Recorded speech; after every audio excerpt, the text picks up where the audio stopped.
Uh, Bless me. Welcome to the YouTube No. Preamble, everybody. It's the YouTube Preamble. It's the section of the show where we test the settings and we And do wait for the jokes. live to show up. We do jokes that the YouTube or the Spotify audience doesn't get to hear. That's right. This is YouTube exclusive. We practice our yes and. Yeah, yeah. And yes, and yes, and yeah. We flexing those improv skills in the YouTube Preamble. Yep. Okay, good. We can hear you. And you. And you can't hear any fans in the background? I don't. Good. Let's start the show. Yes, and yeah, we flexing those improv skills in the YouTube Preamble. Quiet fast, Justin. Okay, we're good. Okay. So let's begin the show in 3, 2, 1. This podcast is brought to you by the Arete Podcast Pantheon. Please head to aretemedia.org to see plenty of other podcasts from our great friends. And if you would like to start your own podcast, they can provide you with the tools and resources to do so there. So head to aretemedia.org. ARETE media.org. And finally, the link will also be in the description below. So you can head there from there. On with the show, Jordan? On with the show, Justin. Yeah, after weeks and weeks, I finally realized I should probably have the link to the website in our videos. That was probably... Wait, you haven't been putting the shame on you. You should be ashamed. I know. I realized it the other day. I was like, oh, shit, whoops. So that's now in the description. How four people are supposed to find it if you don't put link, Justin? I spell it every week. I spell it. I spell it out. I spell out the website. It's nice and easy. Welcome to the Spurr of the Moment podcast, everybody. Flawless intro, as always, from Justin. He nailed it. He nailed it. Shame. Nailed it. Shame. He nailed it. Shame.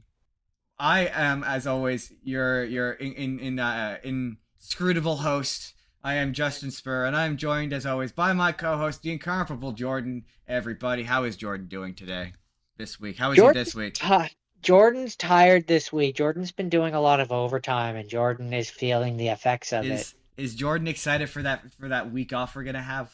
I'm a little excited for it. Yeah. Jordan is a little excited for it. I mean, it's not completely free because it will be front loading shit for the premiere because we learned our lesson from last time. But I do intend to watch some stuff that people have been bugging me to watch. On today's show, we got a shit ton of Marvel news. So there's just gonna be a section called Marvel news. Marvel. There's stuff about that Young Sheldon spinoff. Terminator, Freaky Friday. Shows were canceled. We'll talk about which ones were canceled and how I'm disappointed about some of them. But first, we're going to lead off the show with something kind of poignant. We're going to talk about... That's a big word for you. Shut up. Poignant. We're going to talk about Kevin Conroy's final lines as Batman. The final lines. George, you know what they are? Don't say them if you do. Do you know what they are? I think so. I think I've seen that clip floating around TikTok. It's been pretty good. He said finally to end it off, and if it has to end, at least I go out like this. Being Batman, which yeah, great, poetic, very lovely, very good. Quick, not to get. I don't want to spend a lot of time on this. I was real sad. About that, and I'm glad that shitty Suicide Squad game is not the way his character, him as Batman, gets to go out. Like this is a great way for them. It's like they knew. I mean, they didn't. They had no way, but it's like they knew. We're probably gonna do an animated DC episode, so I have an excuse to watch those movies. I'm not gonna lie to you. That's fair. But did you see the clip I sent you of the ending of it? Yeah, without context, it's confusing. So they're restarting an animated universe. Is the point? Well, it looks like they're all going into James Gunn's new universe. That's what it is. Oh, is that the idea? Yeah. Okay. So that's where this is the moment that at least that's what the person in the video I sent you seemed to imply. Because in the new James Gunn universe, everything is going to be connected. Like animation, live action, it's all connected. So yeah, I guess that's why he's like Superman's like, yeah, you'll be there, but like your spirit will be there because there's more than I haven't seen it yet. So yeah, there's more than one Superman. So I'm guessing all the versions of Superman like are going to merge into the James Gunn version. That way they don't have to do an origin. They can just be like, here's all the characteristics we like. Yeah, yeah. I don't know. Interesting. Yeah. Either way, I want to watch that. So let's begin. Um, our what I like to call Marvel news. It's just a shit ton of Marvel news. So Comic Con. Marvel news. So for our big season finale next week is going to be massive. Just to give you the heads up, it's going to be massive because uh, Comic Con starts on Thursday. And so on Thursday there's going to be a Deadpool panel, and they're doing Hall H this year. So big announcements coming from Marvel. So my question is, what do you think we're going to see at Comic Con for Marvel?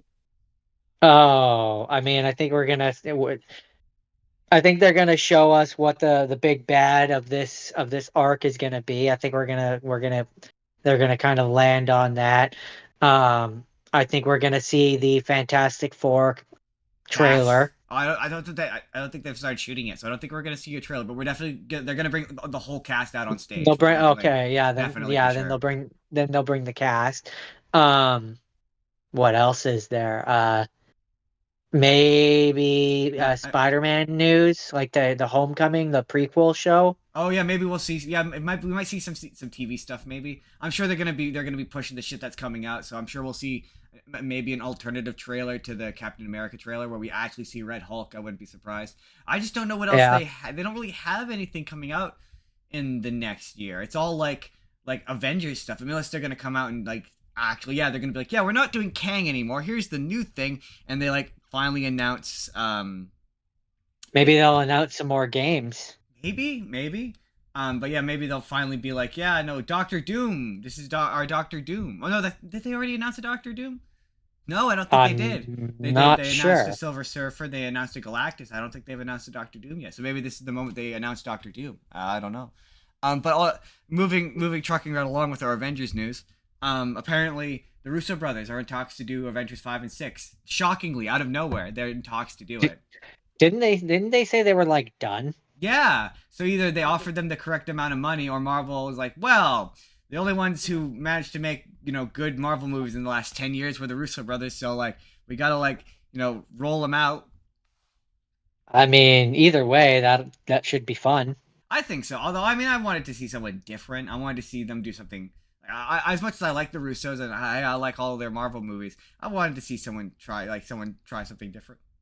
I see what you're kind of like where you're coming from, and I don't disagree. But if for what we have, for the toys that have already been established and that we already have, I kind of like Andy to keep playing with the I toys. mean, yeah. But if you're gonna wipe the slate clean and restart the universe, that's when to me I'm okay with taking chances and bringing in new My people. my thing is, Endgame should have been the end, and the Russo brothers already had their chance to end this. Like I don't know. I'm like I firmly believe Secret War should be the last one. Like that's it. No more MCU. After that, we do individual movies that are isolated that maybe can exist in the same universe, but we're not gonna plan for an Avengers every 10 years and have to worry about who's the big bad guy. No, No, let's work yeah, on I making think we're individually good movies I, for I now. I think we're at the point where we could just have movies where like you can name drop a character and Yeah, that can be okay. that could be just And like fine. we can just be like, yeah, they exist. It's like the comics. They just exist in Or the same like, world. And like if it's an Iron Man thing, it's an Iron Man thing. If yeah. it's a Tony, like and then yeah, then you can just do standalone Avengers movies where it's like it doesn't need to be like they've built up 17 different movies to get to it. Like you just have a big thing Yeah. that comes and brings I them mean, all together for that movie. I like James Gunn's approach of And just like it can be its own story. these heroes are just around and they'll just walk by and it's like, hey, there's that guy, and he's in it for like 30 seconds and he's played. You know what I mean? Like they get a famous Yeah. person, put him in a costume, and have him show up for a day. I think that's fine. I think that's fine. And then I it's think funny. I think we're at that point where Um, you can do that. it's funny that you brought up Spider-Man 4 because it's happening. Is it? Kevin Feige finally confirmed it. Yeah, he's given up a new update where he says that yeah they've already begun working on it, and they have writers that are going to deliver them a first draft like relatively soon. Do we have any idea what it's going to be about? Beyond rumors, no clue. Interesting. I've heard there's What been do you so many so rumors. So then I guess me and the audience would want to know, what do you think they're gonna do? God, I don't know. Well, I mean, I know what I want. I want it. I want the Not Daredevil. what you want. What do you think they're gonna do? God, I feel like they're gonna try Kraven's Last Hunt because the second Spider-Man game was and completely missed the point once again about why that story's good. Because I actually listened to Kraven's Last Hunt and it's good. Like the ending of it is it's like it's genuinely a very well written story. And Spider-Man 2 and Spider-Man 4, if they do it, will butcher it. But it kind of seems and don't do Venom. Like also don't do Venom.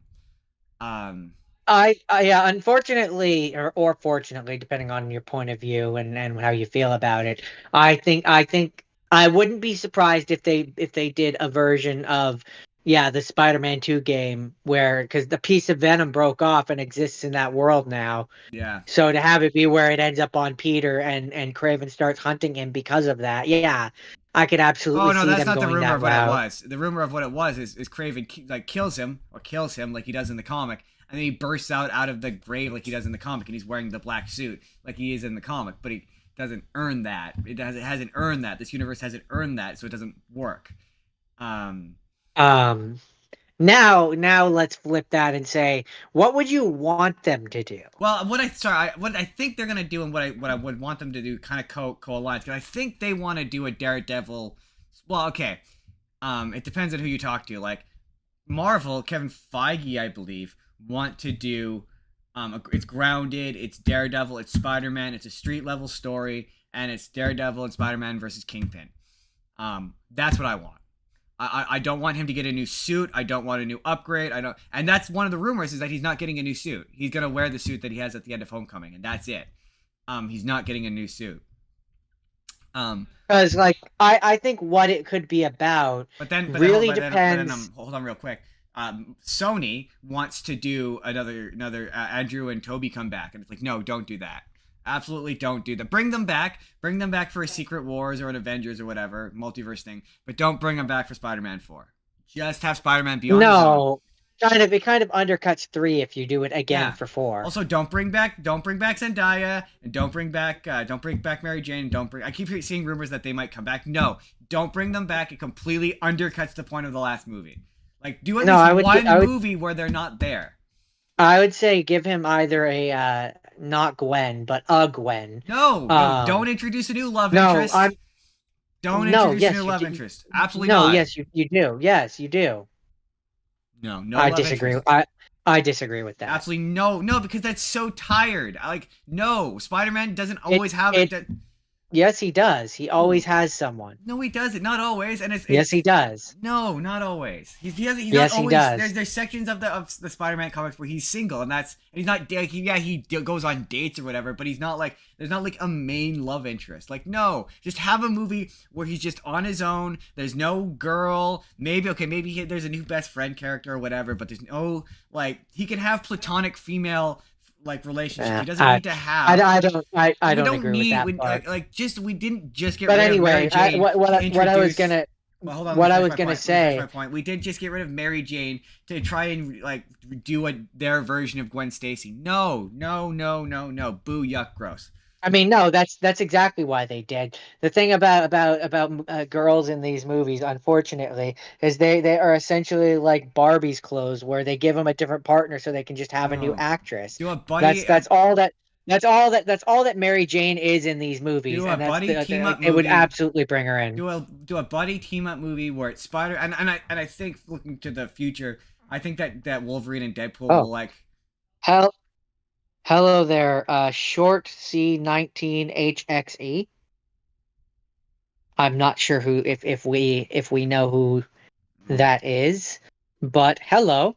But yes. But no, what I was gonna say is, Daredevil buddy team. Hold on, let me finish. But Daredevil, Spider-Man, buddy team up movie. No women. I mean, not no women, but like no love interests. No romantic. What I was gonna say. Can I finish?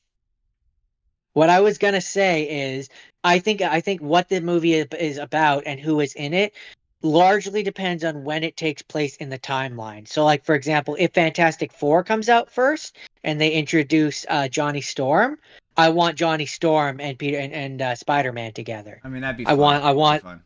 I want them together. I want, instead of it being a Daredevil Spider-Man buddy movie, I want it to be a Johnny Storm I mean, Spider-Man that would team be up fun, movie. but that flies in the face of that's pardon it. For me that's too Okay, fantastic. C19. That's too Hello, fantastic. C19.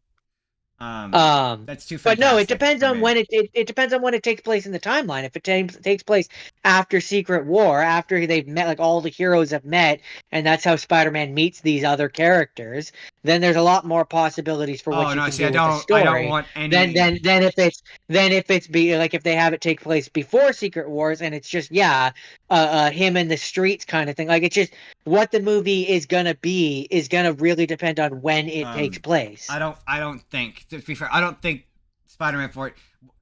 Secret War should be it. Like that's it, and then no more Marvel movies for 10 years. Like that's it. And then no more Marvel movies for like then people will actually be excited for them again. Um, We might have to do that after the stream. Sorry, it says Discord link not working. Can you update? I can join you guys Discord. no, I don't. I no, sorry. Uh,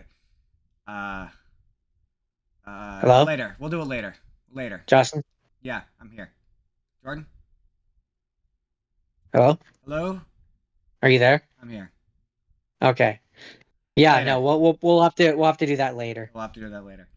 Um, Um, but no, yeah, what it's about, I think, is going to largely depend on when it comes out, like what placement it yeah. is. Well, again, it's Marvel and Sony want two different things, right? Sony wants to just do the last one again. Marvel wants to again keep it grounded. He's disconnected. He's on his own, and that's what I want. I don't want. I don't. To be fair, I know that they have to have a team up, but I don't want it to be a team up. I know legally they have to. That's why Iron Man's in Homecoming, is because that's part of their deal, is that It's easy work, by the way. Okay, MB. okay. I don't know. Just to keep things from being disruptive. Unless they have something to contribute, Jordan, you can just ignore. Okay. In terms of chat, like unless they have something to contribute to, because like to stop and be like, oh, I want to join your Discord. I mean, that's, you know what I mean. You get what I'm saying? Sure. I lost my train of thought. Marvel. Sorry, very distracting. Marvel. And then finally, Jordan, Marvel news. Finally, Spider-Man 4 is happening. That was the point. Spider-Man 4 is happening. I think it should be no new suits, no new nothing. Barry Bones, he's just Spider-Man. He's just fighting regular criminals. I don't know, at most maybe a Scorpion or like a you said Scorpion at one point, and I quite like that idea. Like that's Yeah, that's like J. J. Jonas Jameson doesn't remember who Peter Parker is. He's trying, or yeah, who he is. He wants to know or find out about Spider-Man, and he creates the Scorpion. Do the Scorpion they'll story. probably rewrite it so it's Kingpin. Kingpin creates the Scorpion, but yes, it'll be something like that. And then Jordan, finally in our list of Marvel Marvel news, I'm gonna ask you a question that I asked you yesterday, and then I'm gonna give you a choice. You're oh come on, you're not gonna show me that. Beautiful. Okay, sorry. There's a picture, and it's just easy to look at the picture. Okay, Jordan, do you believe that a movie soundtrack will provide spoilers for a movie? I think it depends on the movies. Sometimes the name of the track absolutely draws like comparison or allusion to what is happening in the scene. You want to stress test this? Give me one. Give me one. You want to hear? Okay, so here's the context. So they've released the soundtrack for Deadpool and Wolverine. And there's one track in here in particular that, like, if it happens in this movie, it'll blow my mind. Interesting. But I'm not sure if it's a spoiler or not. So I'll give you some of them that they don't feel super spoilers. So, because I've tried to go into this completely blind. I haven't even like since the first trailer where we see all of the yellow suit. I haven't watched any trailers for this. So okay. So, Only You, parentheses, and You Alone by the Planters. Bye Bye Bye by NSYNC. Angel in the Morning. Slash, Glamorous, Iris by the Goo Goo Dolls. Power of Love by Huey Lewis and the News. I'm a Ramblin' Man by Waylon Jennings. You Belong to Me by... I don't recognize this name. I thought that was the Taylor Swift song. And then The Lady in Red. I'm With You from Avril Lavigne. The Lady in Red is definitely I know how that could be a spoiler. Yeah, I that's the one I know how that could be a spoiler. I'm With You by Avril Lavigne. Now this is the one that I think is potentially a spoiler. Do you want to know what it is? I mean, The Lady in Red already keys my like. Do you know who I'm thinking of? I do know who you're thinking of, and yes, I know how it could. I'm not gonna say what it is, but I know what it could be. Okay, I'm just gonna say it. The Greatest Show from The Greatest Showman is on the soundtrack for this movie. Really? So I'm just gonna say it right now. If Deadpool and Wolverine bust out into a song and sing that song, it'll make me laugh. I'll laugh. It'll be very funny.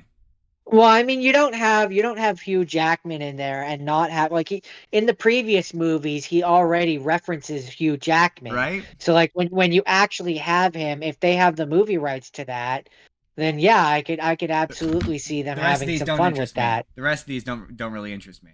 But other than there's one called Good Riddance. Honestly though, the biggest spoiler for me again in that list is The Lady in Red. Yeah, I could see how it would be. Yeah. But if you know anything about Deadpool. I mean, it was a multiversal Deadpool movie. That character was going to show up. It was just that to know that doesn't really surprise me.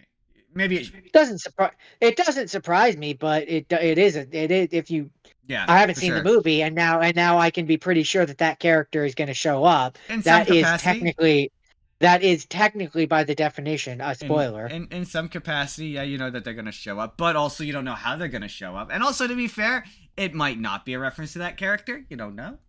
I will not be surprised when I see it. I mean, I know, but you might not know. Anywho, I saw the last trailer and I was like, oh, that's interesting. That's interesting stuff. Again, trailers these days have become so spoiler filled. I just with this one I really didn't want to take the chance. I know. So that's it for Marvel news, Jordan. Jordan, do you have a special Marvel news theme? No. Jordan, how is it not just the Avengers? No, that's not it. How is it not just the Avengers theme? Because I didn't want to take the chance that I was going to screw it up and you're going to be like, that's not the Avengers theme and make fun of me. Oh, you mean like I just did? Yeah. But you didn't immediately say that's not the Avengers theme. So you ruined the joke, Jordan. You spoiled it. You spoiled the joke, Jordan. We're currently talking about the Deadpool 3 trailer, C-19.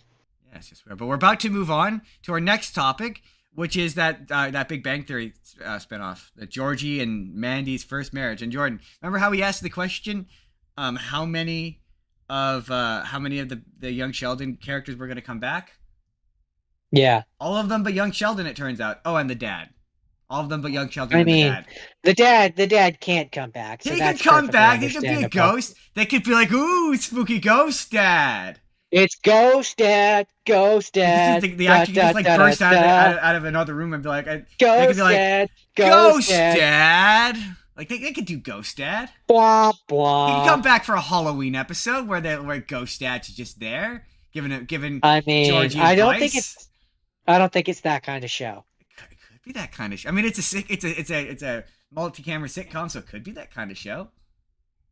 As for not bringing back Sheldon, I mean, character-wise, that makes sense. They don't like each other.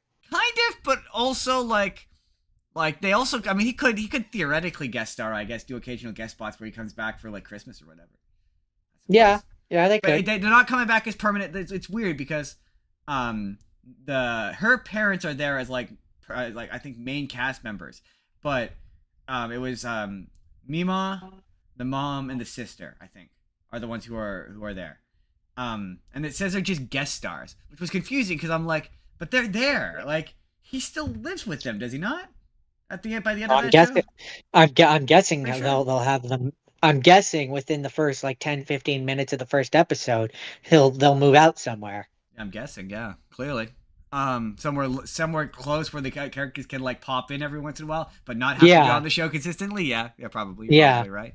Or something that's easy to like like because like a city over or something like yeah, that, where it's like, yeah, like they could come visit, it's just but they're not so close that they have to be there every day. it's weird to transition back to a Studio three or multi-camera sitcom from Young Sheldon because now everything has to like be on a set, right? So it has to look like Big Bang Theory now, which is just so weird because it's so completely different, obviously stylistically to Young Sheldon, and that's part of why Young Sheldon stuck it out for so long because it didn't look like Big Bang Theory. So I mean, this thing is, in my opinion, doomed to like a season at best, maybe two. I just don't know who was asking for it. People who like Young Sheldon. Like I fully believe like you could do a follow up to Young Sheldon. Like they clearly wanted to do a Young Sheldon, but they were running into that problem of oh shit, he's getting old. The kid's getting Yeah, old. That's clearly what it was. So they wanted to write out the characters or write the characters that it didn't matter into a position where like that's the thing is the only one who it really I guess matters theoretically is man or Missy because Missy has to age into the adult version, but and she's kind of a different character, but Sheldon becomes problematic because he eventually has to turn to Jim Parsons. But I think they should do a remake. yeah, I still stand by that idea we had, where they do kind of a remake where it's in this, and I saw lots of people say this, where it's like in the style of Young Sheldon, but it's a Big Bang Theory remake. I would totally watch right. that. Um, yeah, I mean, I would be okay with a sequel series Yeah, where yeah, it's about the kids. yeah. I saw lots of people saying that as well, where yeah, they do like a sequel series and it's older Sheldon. He's in his like 40s or whatever. He's got little. I want to see Sheldon raise teenagers. Like I think that would be so much fun. I mean, especially if they're normal, quote Yeah. unquote normal. Yeah, exactly. Yeah. Well, I love that finale. We have a video where we talked about how much we love that finale. I love that finale. It's Yeah. really genuinely very good. I didn't send it to you, but there's a trailer from we keep talking about it. That Terminator anime. They finally put out a trailer for it, and it looks pretty good. Interesting. Yeah, Yeah. that was that was one where when you mentioned it, I remember saying that's an interesting idea that Yeah. nobody's really done that in an anime before, I and know. I'd be interested. I'd be interested in that one. It Is that looks coming really to cool. Netflix? Yeah, it's a Netflix one. Yeah. We got Yeah, Netflix at the yeah, right okay. time. There's some cool shit coming to Netflix. Yeah, we sure did. Um. Definitely didn't plan that, but it worked out. Yep. Right. No, I'm. Yeah, it looks pretty cool. It looks really, really pretty. Also, Good. in the realm of shit that they're turning into anime, uh, yeah, there's a I don't know if we talked about it yet, but I sent you. Did I send you the trailer for the Rick and Morty anime dub? Which like, what is the point? Yeah, you did, and I don't get it. I don't get it because like, okay, I get your apprehension with the anime as a concept, right? But like at least in Japanese, it's like okay, this is a Japanese because it's made by a Japanese guy. Like it's not like an American trying to like it's not like we're gonna talk about Scott Pilgrim later, but it's not like Scott Pilgrim where it's like a Canadian's idea or an American's idea of what anime is. It's like no, it's made by a Japanese guy, quite a prolific Japanese director who's made lots of stuff in Japan that's quite well known. So like it's the Japanese's interpretation of Rick and Morty. So like in Japanese, I get it, and a lot of the humor just doesn't translate. Like I really like the first one where they do the twist where it might be that Rick is old Morty. I quite like that one because I thought Yeah, that twist was clever. the Rick Pinkle or whatever, Yeah. The Rick or versus the Van Dinkle story. he says Rip Van Winkle, and then Game Theory Yeah, he yeah. corrected it. He said actually no, the Japanese translation is not Rip Van Winkle. It's another Japanese figure story, folklore story that's different but similar. But it's not quite the same parallel, and I can't remember what the exact parallel is. But I remember Matt Pat coming out the back of that, being like, "Yeah, it's possible." Um, but I quite like that one. The second one, there was one where it was a companion piece to the Akira episode that was okay, but part of its problem was, and this is why I'm with you on the anime. In subtitles, a lot of the humor, like a lot of Rick's way he talks, doesn't translate well. Right. like his pattern for how he speaks, like the his very I don't know how to you know how Rick speaks. Yeah, like the burpy, stilted kind of Yeah, like ah, da, da, repeating. da, da. Yeah, yeah, where he repeats himself. Same with Morty. Like they don't really because so much of it is Justin Roiland just riffing. It works later on when you have to like write around him, but when it comes to like just in a language, maybe in Japanese it translates, but me reading it in English, it just kind of sounds like incoherent nonsense. And he is saying Yeah. incoherent nonsense, but the humor isn't translating. So I'm like, I don't see how this works in Japanese, but I was interested in it, like because Rick and Morty always has interesting storytelling ideas.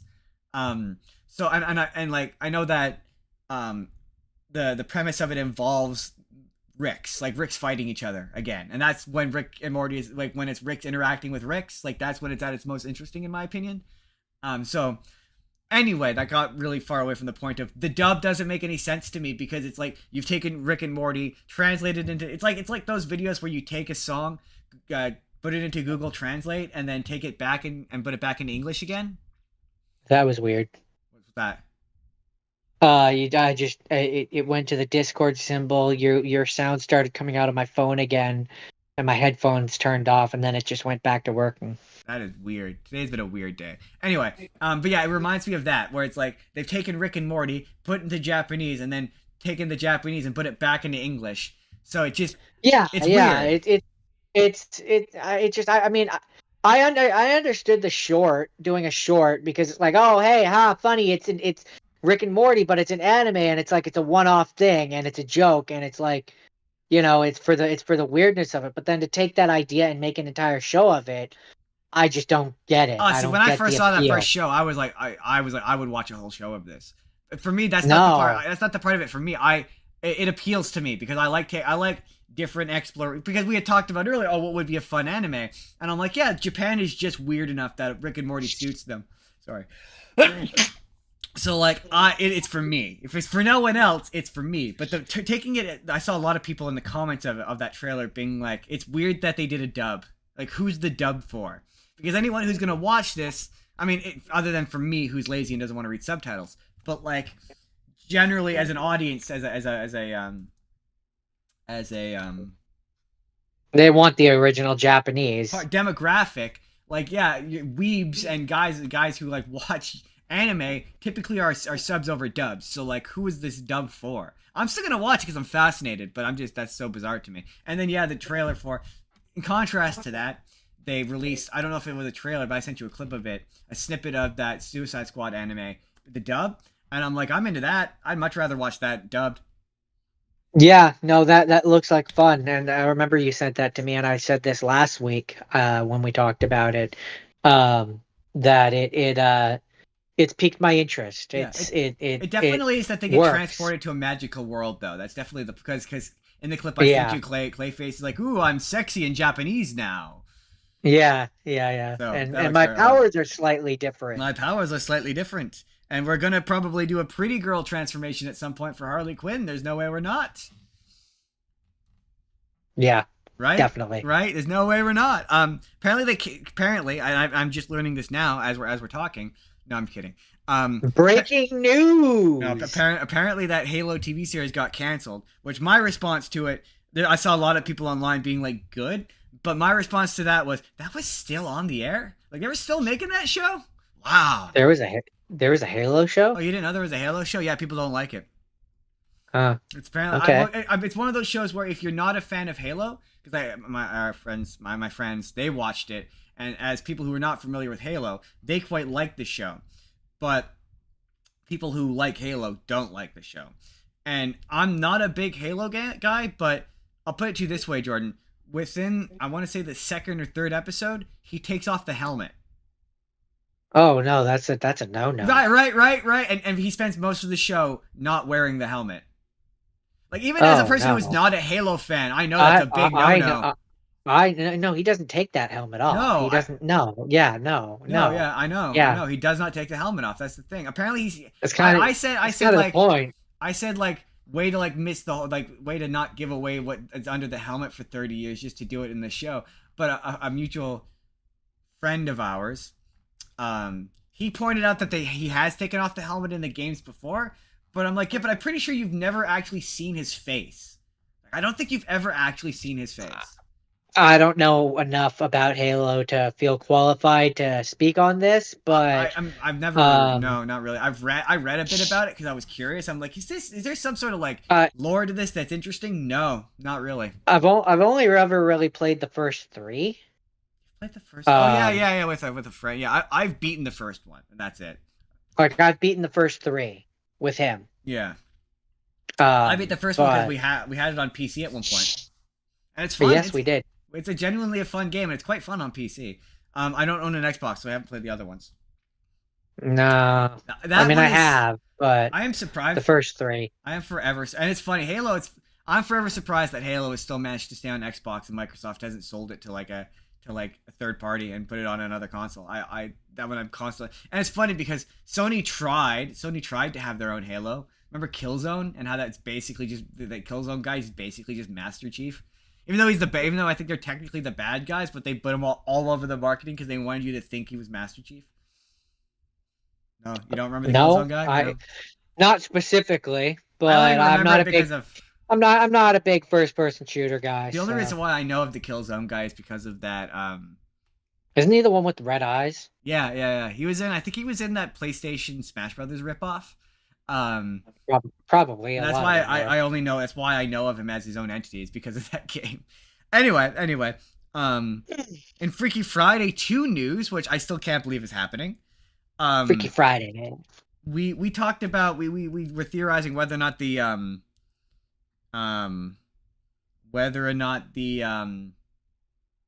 boyfriend was going to come back and what his role was going to be in.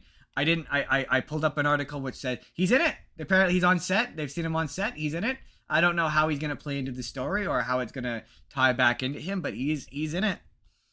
I just assumed that him and Lindsay Lohan's characters were going to be married and it was going to be their kid. I don't know. I don't know. It doesn't say. Apparently there was going to be a adult themed oriented Flintstones show. I don't know if it was live action or not. Animated. Oh, it says, the adult animated comedy catches up with the Flintstones 2 decades later with Fred on the brink of retirement and 20-something oh, wow, that sounds interesting. Now 20-something Pebbles embarking on her own career. But they canceled it. Which is a shame, because that actually does sound interesting. I thought it was going to be like it's a modern... Stone Age family? Well, yeah, well, no, I thought it was just going to be a modern retelling of the Flintstones, where it's Fred Flintstones, but it's like with it's like... To be fair, I know I know what you were going for. I'm choosing to bypass it. But it was funny and it was good. I'm ignoring you. It's bad and you should feel bad. You know what you did. I'm pretty proud of that one, actually. You know what you did. Did. I brought it all around, full circle, bitch. But yeah, no, I know Seth MacFarlane has been trying to make a Flintstones show for like years. He's been behind. He successfully did a Star Trek. So if he wants to do a Flintstones, I'd say let him. Yeah, but yeah, no. For the longest time, he was behind. He was producing. They were gonna do a full bore like reboot. Reboot. That was the word I was looking for. They were gonna do a Flintstones reboot, and it was gonna be in like the same kind of lineup as like Family Guy, Cleveland Show, Simpsons, all that. It was gonna be that style of kind of show. I don't know if it was gonna have cutaways, but it was gonna be that kind of comedy. I mean, Fred Flintstone has been on Family Guy, so that does make sense. I mean, well, Fred Flintstone is he's proto all of that. He's the inspiration for that archetype of dad character. Like that's where it comes from. Homer Simpson is Fred Flintstone. Like he is the progenitor of that. But it's a little You're not wrong. And then I think that's it. I think that's the last of the news. Jordan. And so, Joe, with that, we're going to move on to the sponsorship section. And I didn't queue up a One Weekend at Horrorland video this week because I completely forgot. But we're just going to do it. We'll do it live. We're going to do it live. Guys, seriously, go support One Weekend at Horrorland if you haven't already. If you have, let us know in the comments if you have. If you have supported them. Because it's going to be sweet. And we're going to be there. I've been told multiple times that we if this happens, we're going to be there. They need people to set up chairs. And we have unbroken arms. That's what we've been told. So if you want to see us do this version of this live, or at a table at a convention hall in Idaho, you gotta support it. You gotta do it. You gotta. You gotta. I've never signed an autograph before, but you know what? I could do it. And you know why you should as well? Because we've played him saying it, but Wolverine says you should, and Slappy, the dummy, and several people who drew covers on the books. They say that you should support. So support it. The link is, as always, in the description below. But today I had to do that real quick because today I wanted to talk about our other sponsor for today's episode, Trophy Smack. Because it's been a while since we talked about Trophy Smack, Jordan. And Jordan, Been a while. I'm gonna bring it back to our very first Trophy Smack promo that we cut, Jordan, where we said, Jordan, let me ask you the question, Jordan. What if you had an award-winning podcast and you wanted an award for that award-winning podcast to tell everyone that you are an award-winning podcast? I mean, I'd use our link to go to trophysmack.com and I'd get a custom engraved trophy belt. They have rings, they have plaques, they have you name it. And if it's a trophy or trophy related product, they probably have it. And if you order from them, you could wind up with a trophy that looks as sick as this one. It's backwards. Raise it up a bit. Oh, I don't know why it's backwards, but this is our. It's not on the Discord. Oh, is it not? It's weird because on my Discord it's backwards. So hopefully on the stream it's not backwards. But this is our episode of the year trophy from the Arete Podcast Network. Another thing that you can get if you join us in the network. I'm saying that we are the episode of last year. And by the way, Jake, this is part of. You know what? I'm going to continue to cut the promo. Jake, we're coming. I know that Goosebumps Crew has a good shot for Podcast of the Year, but I'm coming for Podcast of the Year. I could use another one of these, but just look at the quality of this is amazing. Like it's smooth. Show them the wood on the back too. Like it's wooden on the back. It's wood on the back. It's solid. It has these neat little like holes so you can hang it up on your wall. I want to put it up there on my wall. But I have a temporary green screen up there now. I'm gonna get a better screen I can hang it from. But it looks great. It's great quality. They all look great. Jake has a belt, which I also believe would look great on my wall. That I'm gonna find a way to come for. But you could order your own one of these just for fun. They look cool on a wall. And again, it's just excellent quality. So trophysmack.com. I really hope that's not backwards on the stream. And for those of you who listen on Spotify, I'm holding up a sick-looking trophy. Go watch the YouTube video that I eventually make of this to see what it looks like, because it looks friggin' sweet. Thanks for sending this to us, Jake. It's honestly sick. So trophysmack.com. Go to them. You could have one of these. They're pretty sweet. I'm gonna find a way to get it hung up. Anyway, it's gonna have to go over here for now. On with the show, Jordan. On with the show. This is it. So like this episode, this week, maybe it's high concept, I don't know, but this week was mostly a free choice. That was the topic, and what that meant was for the have not seens. I told Jordan he didn't get a choice, and he had to watch 2 movies that I picked, and so in order to allow that, I had to give up choice for mine. But for the ones we had seen, we were allowed to pick what we wanted, but there had to be a theme. You had to go with a theme. So before we jump into rapid fire, Jordan, what is your theme?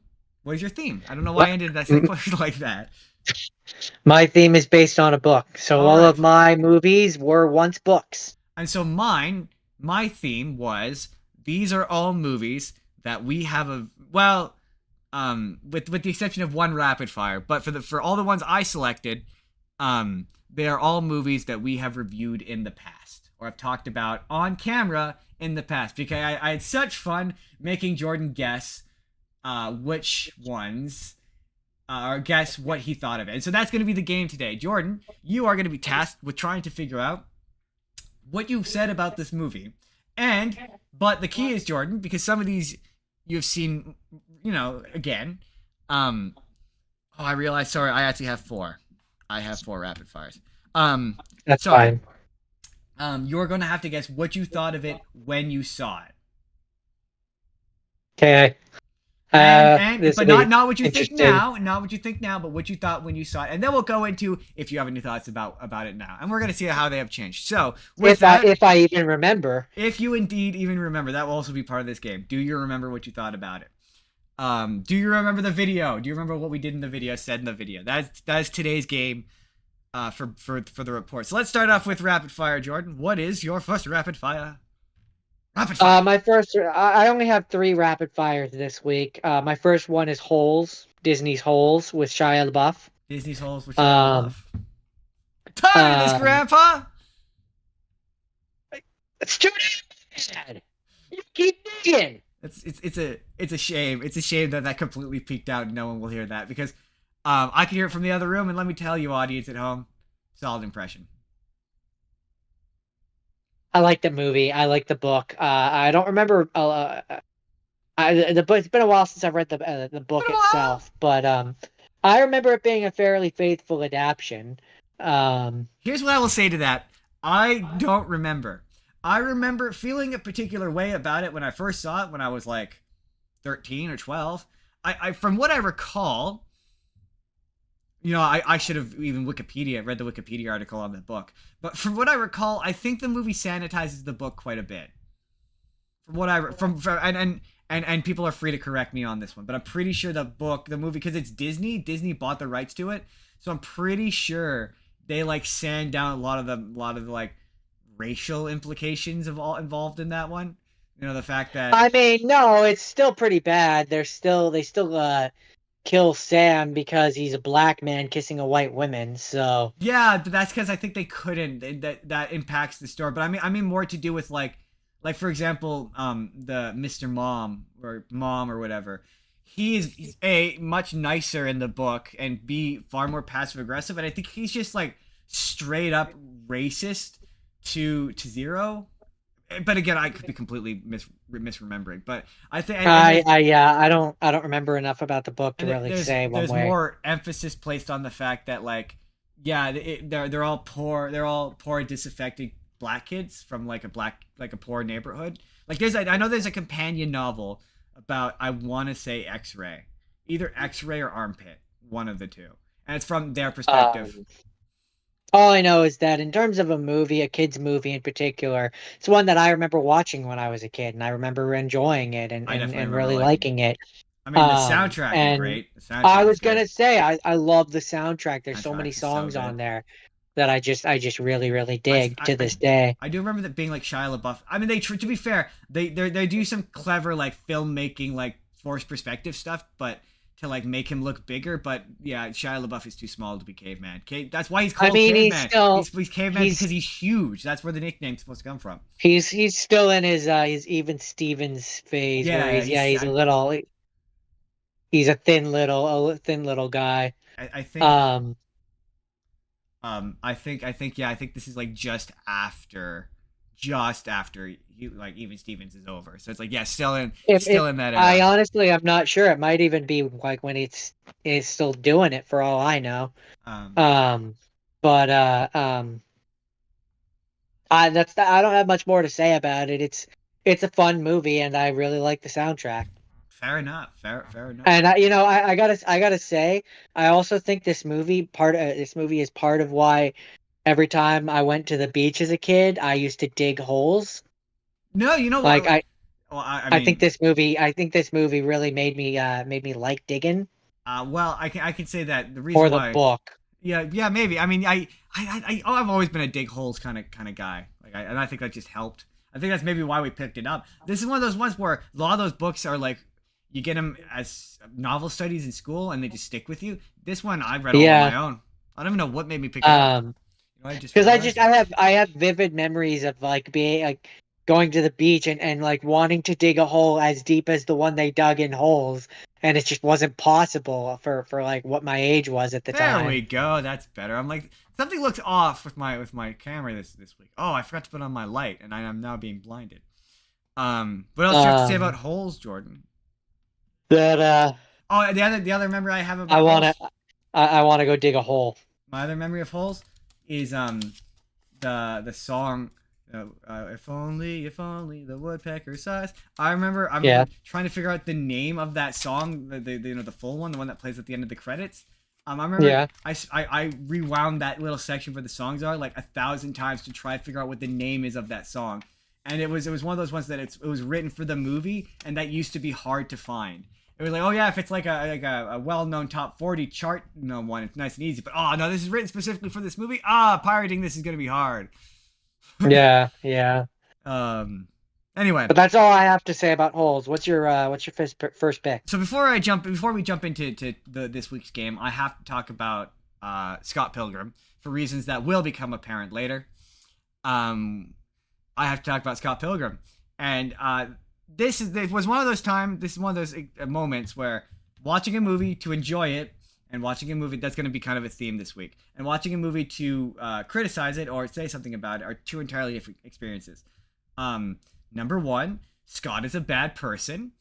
Um, I don't think Michael Cera is charismatic enough for it to be believable for him to have dated the women he has. Like, Okay. Okay. that's my I'm not gonna disagree with that right off the bat, but show your work. I just don't he just is very flat. He's a very flat character, and the way he's performing, he's not like Knives is kind of a happy-go-lucky, like easygoing kind of person. So I just don't believe that she would have found Scott all that interesting. And the same thing with Ramona, like their coupling just doesn't work. Like she number one is very dull. Like she's just unplayed. There's nothing. They're both kind of flat characters. Like they're just both. There's no energy, or like all of her line delivery is just flat and boring, and like she doesn't seem to be like neither of them seem. He seems more obsessed than he is in love, and she doesn't seem all that interested in him. I mean, in that movie in particular, I would definitely say yes. I would agree with that assessment. It's what I noticed this time more than anything. It kind of in the movie comes across like he's obsessed with her and she likes the attention. Kinda, yeah. And like there's a lot of like there's a lot of moments where I'm like, oh, I don't remember the books well enough. Maybe this was better explored in the books. Like there's a lot of moments where it's like I'm gonna kind of skip around here, because I need to kind of get to depth on this one. This is gonna be a rare in-depth rapid fire because I kind of have to peel this one apart to get to my overall point. You know what I mean? Yeah, yeah. To get to my point about the other thing. About later, yes, Yeah. yes. So this movie, I felt it underexplores characters, but then it achieves character arcs. So like at the end, to jump ahead to the end, Gideon is like, "Oh, you're not better than me," or "You're not the better one. I'm the better one. Look at all the stuff I've accomplished." But he doesn't have. That's the first time we're meeting him. We've never seen. So why does he feel inadequate compared to Scott Pilgrim when we've never seen him? Or when because he had Ramona. Right, but again, it feels like you never see Gideon with Ramona, so you don't. It just he treats her like a possession, but the dialogue indicates that it's some sort of it's some sort of what's the word I'm looking for? Shit. Obsession? Not obsession.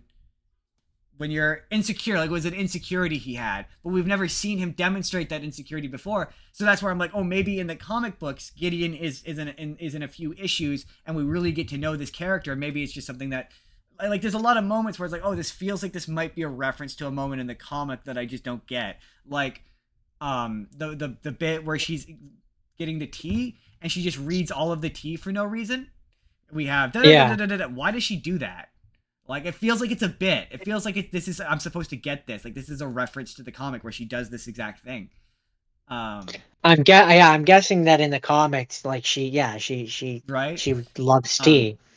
And there's probably in the comics, you know how in some comics, like they have like a picture of the character on the side, or like in Scott Pilgrim in particular, it then has like all the information below her where it's like Ramona Flowers, 26. And it probably has like a special note or special power or special interest or whatever. Yeah. She's obsessed with tea. And so Exactly. then when you see her in the movie and she labels off all the T's, that's probably a callback to something of that nature. Exactly. And then it's weird because it references rules that it's never established. So like and that was kind of a big thing with me with again we're going to get there, but it never explains like okay, so does everyone in that universe just turn into coins when they die? Like is that a thing? Like why do these characters seemingly have Only if they're defeated in battle, Justin. right, If so they just die of natural causes, the corpse clearly remains. but okay, but then it's like why do they all have superpowers? Like it's never,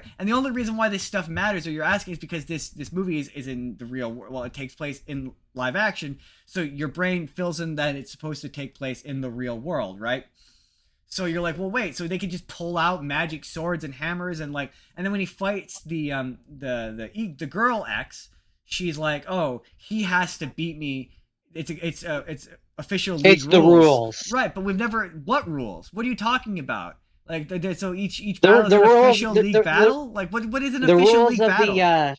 the rules of the league that he didn't read through when he was like, this is boring. That's where all the rules were. Was it? See, but the movie doesn't really. Again, Well, when he shows up to fight, Matthew Patel shows up to fight, and he's like, "Didn't you get my email where I explained all this?" right? Well, And Scott Pilgrim is like, "I skimmed it." all that really gives you is that he said that I'm part of this evil league and I'm going to come fight you. It never really indicates that there was some sort of league rules. Or what I'm saying is, I'm sure in the I mean, book, we have no idea what was in that email. Scott um, Pilgrim didn't read it. I'm sure in the comics maybe there's more, or at least I was curious, like in the comics, yeah, is there more detail put into this? Because that's my big thing, is a lot of the mechanics and the rules of this universe are unexplained and or underexplained. So did you go and look it up? Couldn't be bothered. So yeah, like just like another example at the end, Negascott shows up and he just kind of walks off, and you're like, wait, so does he just exist in that world now? Is there just a version of Scott that's shadowy and just looks like Scott and is more or less the same? Like the movie doesn't explain any of this, and it wants to be a cartoon, but because it's a live action, it just not working. That and the whole the notion of him dating a 17-year-old is weird, and this franchise. Yeah. Spoiler alert: this franchise never addresses it. It doesn't understand that it's weird. It will get there. We'll get there. We'll get there. But that's yeah. I still You know, like, to be fair. it kind of does, but not in a satisfying way. No, absolutely not. But no, I still like this movie. It's still fun. The song that the girlfriend's band sings is an absolute banger. I forget what it's actually called. Yeah, again, friend of a friend. I also learned that Yeah, I think Brie Larson the Clash Clash at Demon Head. Clash of Demon. Yeah, I think Brie Larson sings the original. I'm pretty sure she sings the original. She does not sing in the new one, by the way. Huh. Yeah, I thought. Okay. What I learned from this one is I learned that the guy who plays Steven Stills, he actually sings the songs. Like he's actually singing. Really? Yeah, they're all actually playing their instruments. Interesting. Yeah. I thought that was interesting. I didn't know that. I said, well, I think they're playing their. I know he sings. I definitely know he's singing because I looked it up because we'll get there. Anyway, that was Scott Pilgrim. What's your next one?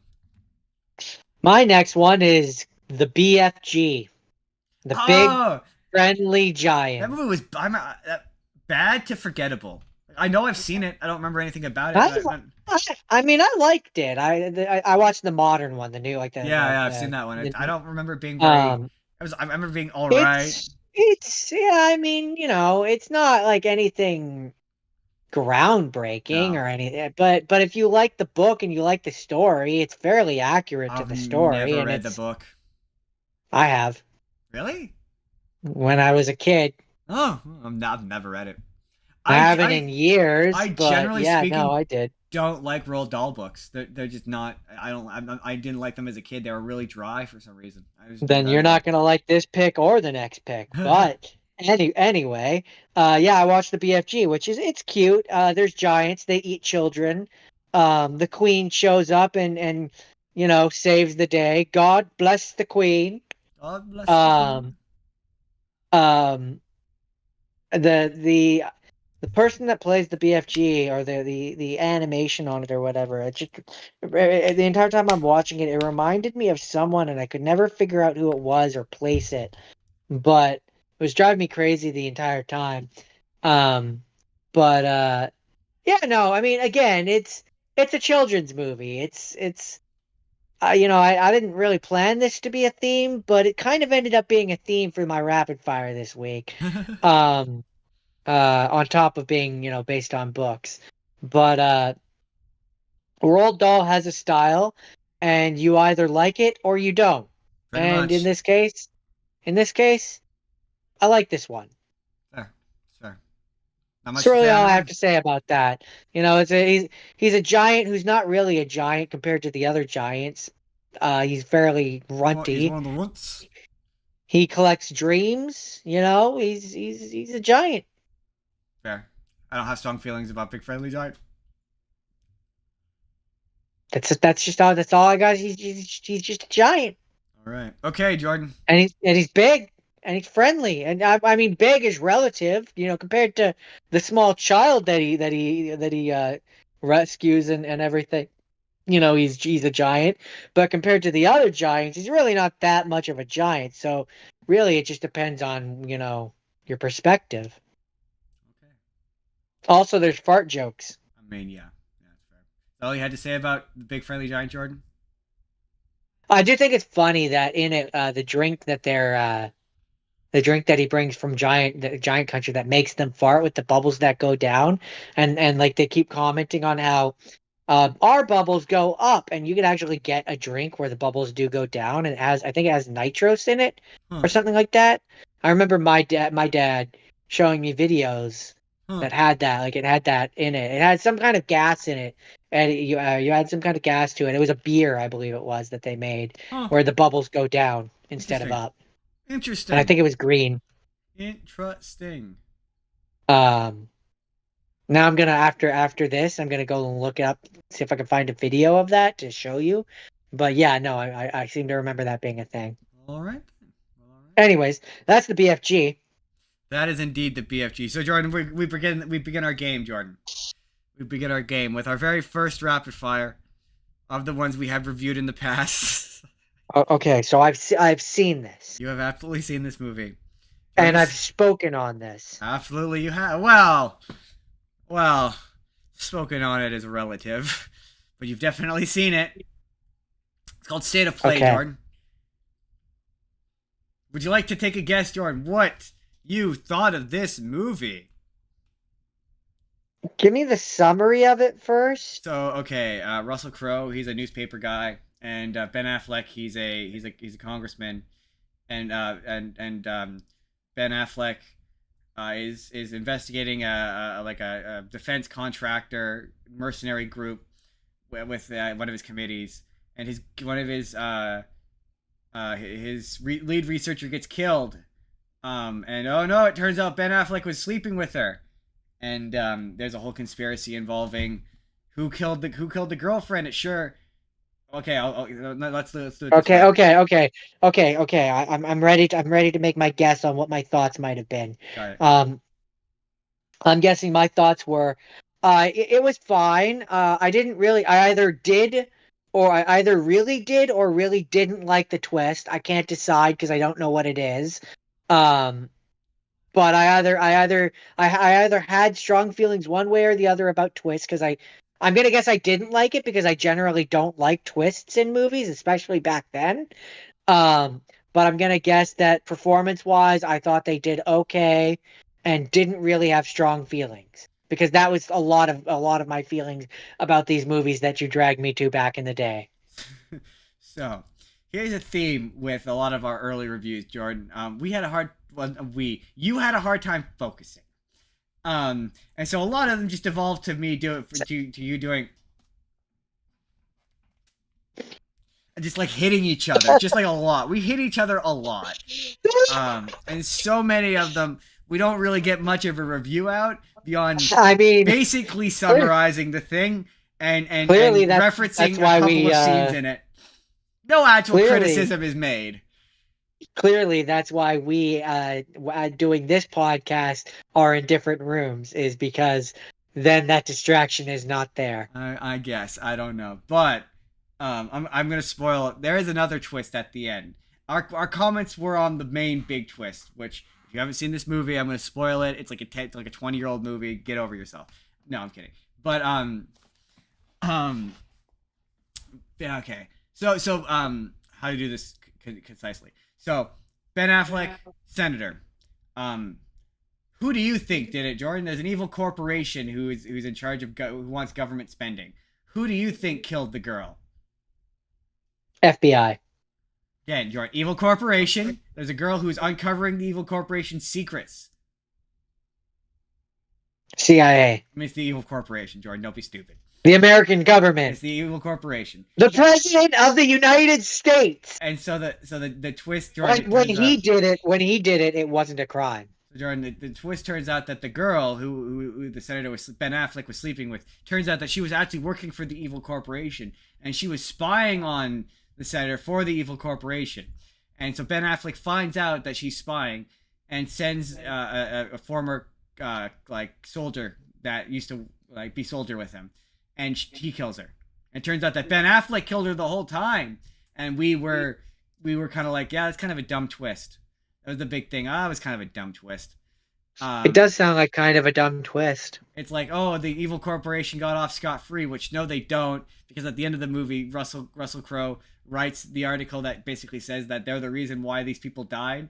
But like the senator still said it. Anyway, it's just a really dull political thriller that doesn't have a very interesting twist, and is very forgettable, clearly, because I remembered one scene from that movie, and it was the bit at the beginning where Russell Crowe sings "The Night That Patty Murphy Died." How old were we when we in the video where we reviewed? It came out in 2009. Oh, no wonder I didn't like it.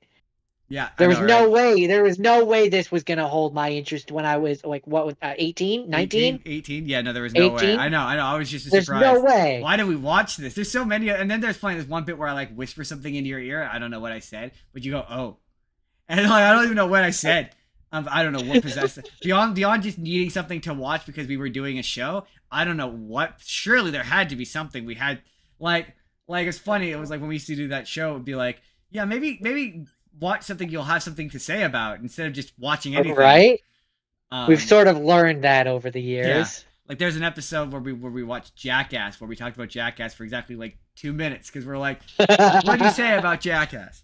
But yeah, anyway, that's how boring this movie was. We started talking about Jackass. That was State of Play. It was all right. So, the last one that I watched was also apparently a Roald Dahl book. It's James and the Giant Peach. Oh, yeah, James and the... That movie's upsetting. I did not watch that or read that book, so I can't speak to how accurate it is to the book. But it's a weird movie. It's so weird. He gets these magic things which make the peach come and be giant, and all the bugs and stuff are giant, and then goes on a trip which and his parents died to a rhino. Yeah, I thought that it was going to be the rhino wasn't real, and it was a metaphor for some tragedy that took his parents. I thought it was an evil ants who killed him. They say it's a rhino. But I thought the rhino was a metaphor for the ants being evil.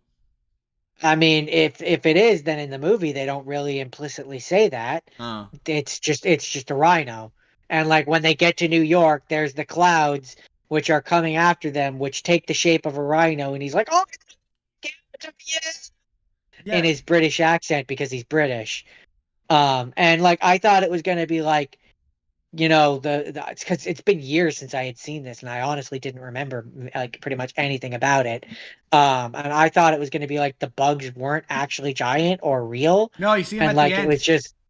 But you see them at the end, and all the adults see them, and he lives the rest of his life with them as a family, and it's no, those were actually real, and I remember that the movie can't decide. This movie is weird. I do remember that about that one, where they can't decide if it's happening in its head or if it's real or what is real. And it's because it goes from live action to and if this was just all animated, you wouldn't have this weird reality disconnect that this movie has. Yeah. But very it's strange. Very, very strange. it's one that like I I remember watching a lot as a kid. Like we had it on VHS, and Yeah, we did. Yeah, and I remember watching it a lot, and watching it now as an adult. I don't know what we liked about it. I don't remember liking it. I don't remember liking that movie. I remember thinking it was weird and Uh, gross and creepy, and not liking it. like I don't yeah, remember ever I liking just that movie. I mean I do. I remember watching it a lot. I Oh no, no, just yeah, no, no. So you made a differentiate. I remember watching it a lot. I don't remember ever liking it. I remember it being gross and but weird, not liking it. but we must have, because otherwise why would we have watched it a lot? You might have liked it. I never did. I can remember I very don't much know. never liking that movie. Like All never, I know is never that liking that yeah, movie. as an adult, I just I don't get it. It's a strange one. Of that Um, era where we're that's like, we need to make children's movies slightly upsetting. that's my that's all my rapid fires for this week. I just don't have a lot to say about them. They were based on books. Yep, they were based on books. Okay, I've got two more. We'll do 17 again, and then my last one I don't have a whole ton. 17 again, I got a bit more. Jordan, would you like to know what we thought about 17 again, Jordan? I think we liked it. So I That's didn't. gonna be my that's gonna be my preliminary guess. I think my preliminary guess is we were like, yeah, it's good, even though it has Zac Efron on it, because it was that period of time where it was embarrassing to admit that you liked anything that had Zac Efron in it. Okay, Um, okay, you're and close. and You're close. and I'm gonna be like, yeah, I'm gonna guess that R slash my opinion was like, yeah, it was surprisingly good considering it had Zac Efron in it. Okay, okay, you're good. You're good. I'm gonna say I'm gonna give you this. I'm gonna say you're right. But for bonus points, why would we be embarrassed to have liked the thing with Zac Efron in it? I mean, because at the time it was embarrassing to admit that you liked Right, High right, School right. Musical. But there was a reason for that as a guy. Why would you be embarrassed in such a thing? I'll lead you to it because it would make you I mean, I don't want to say it. Gay. People would think that you were gay. yes, and that it was at that period of time where that was a bad thing. Um, I don't want to. I don't want to admit to that, but that's terrible, and it makes me feel bad that our generation like that. No, that was a terrible stigma, and it was right? bad, And so immature. we were very wrong. That's one of those reviews we were very wrong about.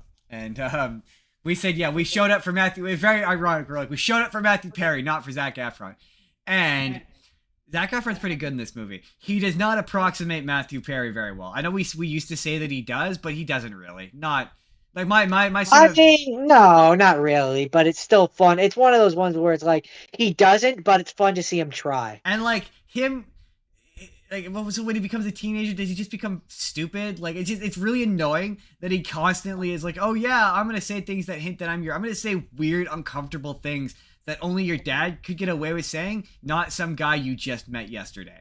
Like I like to think there's I a like lot to of my head moments like that canon. where you're like, come on man, be smarter. My my head canon is that yeah, when he became a teenager, hormones were a thing and they were affecting his Mm. thoughts. But it's also one of those movies where um Because I mean, it definitely made him more interested in his wife again.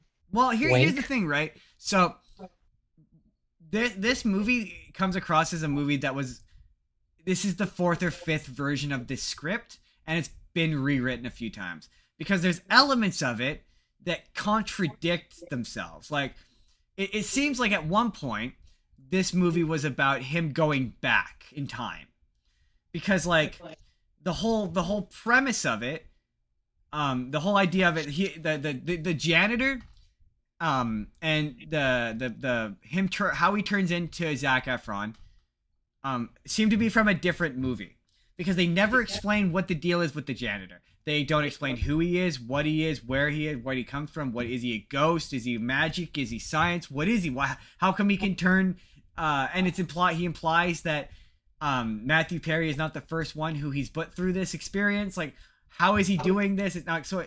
And when he first turns into Zac Efron, he goes through a magic portal, right? And then when he turns back into Matthew Perry at the end, he doesn't go through a magic portal. So it seems like him going through a magic portal was initially a plot point that was from a previous version of the script. And when they rewrote it, they were like, it's fine. I could believe that. Like, there's a lot. It's weird. Like, there's a lot of talk in the early bits about going back, and he doesn't go back, right? And modern, it's weird. He goes back. He goes back to school. Yeah, I get, but yeah, that's where I'm like, it feels like this was rewritten, and they went, well, that's technically going back. Like, there's a lot of stuff. Like the second half of the movie is like there's certain elements of the mechanics of how the transformation itself works that seems to be from a different movie. Like, it seems to me like at one point this movie was he goes back and then young version of him swaps and Matthew Perry is in this movie more. Like, it feels like there's a version. I could believe that. And I think that would maybe kind of be I don't say I want to say a better movie, but certainly an interesting one, because it's weird because there's a lot. It would be a very different movie, that's for sure. There's a lot of characterization given to Zac Efron when he's young that doesn't really go anywhere or is never really fully explained. Like, him being, why is he friends with Thomas Lennon's character? How is he friends with him? That doesn't make any sense. Because he was the bat boy or the water boy on the team, and that's where they met. That for opening scene, that's not where they met. They've been friends since they were like 2. They say later on in the movie, we've been friends since we were 2. Well, then that's how they met. The reason why he's the bat boy or the water boy is because he's friends with Zac Efron, right?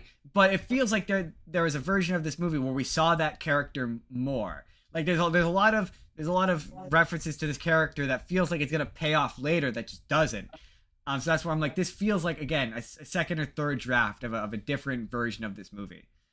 I mean, that is how Hollywood works. Yeah, I could sometimes absolutely it's more. Believe it. Sometimes maybe it's because I just notice these things now more, but sometimes it's just more obvious than others.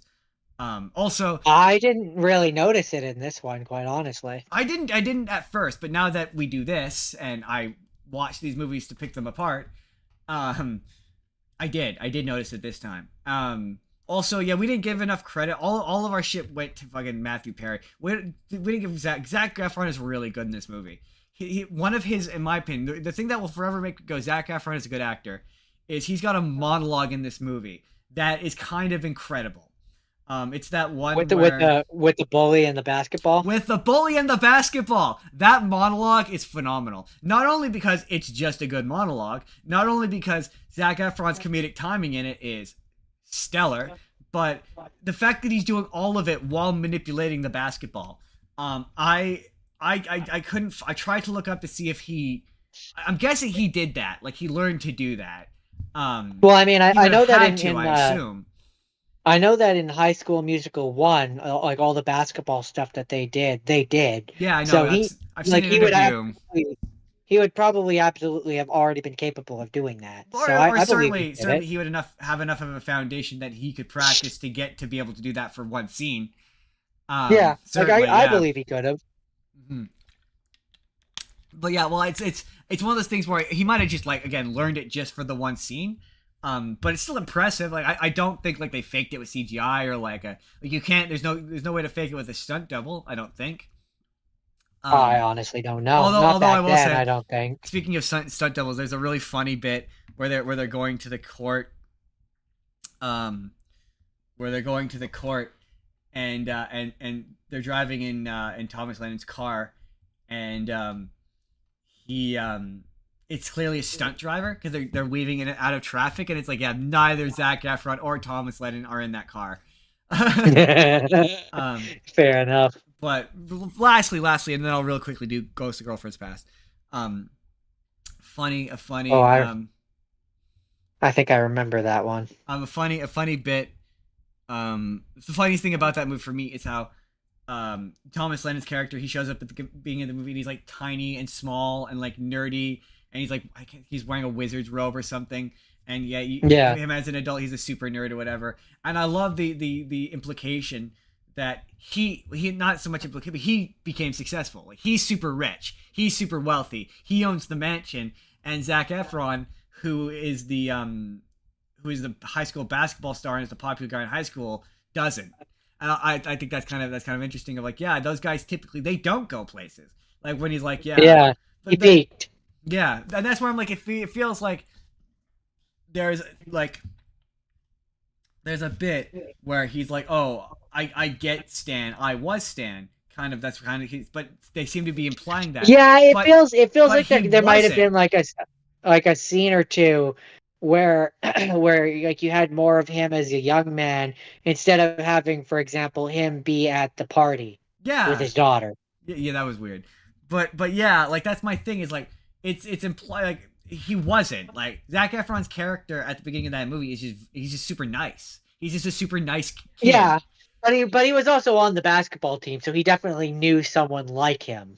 Sure, but it feels like again, it feels like there's again a version of this movie where yeah, it's about Zac Efron or Matthew Perry gets teleported into the body of his like hot tub time machine style gets teleported into the body of his 17-year-old self, and it's about him literally going back to high school and having to decide to like and that because that scene at the end where it's like he's like oh where it's like he chases after the wife that feels like that scene was in the thing where it's him at the beginning again and he decides to go he has an opportunity to change the future or like have it go on to the past and he changes the future and then you see him in the future again and he's now happy or whatever like it feels like the It, plot involved time travel because again there's a lot of it, it would be interesting to me to look up and see when Hot Tub Time Machine came out and when this movie came find out out. and how like how close it was because yeah, it could be a thing where Hot Tub Time Machine influenced this movie and it caused them to go back and change things. I think hot time machine I think came out after hold on let's see oh yeah no 17 again comes first. Okay, So yeah, I mean, no, it then could just be a thing that they were like, "Oh, the lesson he needs to learn about his family is better served when it's him in the present day." Because it's so weird. It's not a body swap movie, but it wants to. It acts like it's a body swap movie. Like it's so. it's a It's body it's a body transformation movie yeah. technically. Technically, yeah, it's very weird. And then Ghost of Girlfriend's Past. Jordan, what do you think we thought about Ghost of Girlfriend's Past? That okay, so that one, the main character, who plays the main character? That Because would that's gonna impact. that would be Matthew McConaughey. Okay, so it wasn't Ryan Reynolds. Then I'm gonna think that we thought that it was fine for a romantic comedy, and that was kind of just our opinion was that it was fine. Yeah, man, you're pretty much nailing it this week, man. For however much you didn't nail it last week, you were nailing. Jordan, did you cheat? Did you go back and watch these so that you can? No, Are you unfortunately, I didn't have time to do that. I had to do my own. are I you just know cheating? Did you myself. cheat? I know myself well enough, and I remember these movies. That was another one where we couldn't focus. I think we talked about. Okay, first of all, maybe I'll talk about it next week. But we said some just wrong things about X-Men Origins Wolverine.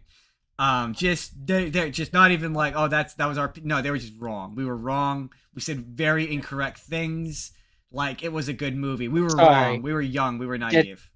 did I did I miss a week? Are we doing X-Men already? I Mhm. thought we were talking about Ghost of Girlfriend's No, Past. coincidentally, the video was a double feature of Ghost of Girlfriend's Past and Wolverine Origins. Oh, So we talked about Ghost okay. of Girlfriend's Past for exactly 2 minutes, and the rest of the video is just us talking about how good Wolverine X-Men Origins Wolverine is. Which I think now means I've Wait, locked myself into wait, talking about that movie next wait. week. Uh, uh, what? We said it was good? I called it epic sex, Jordan.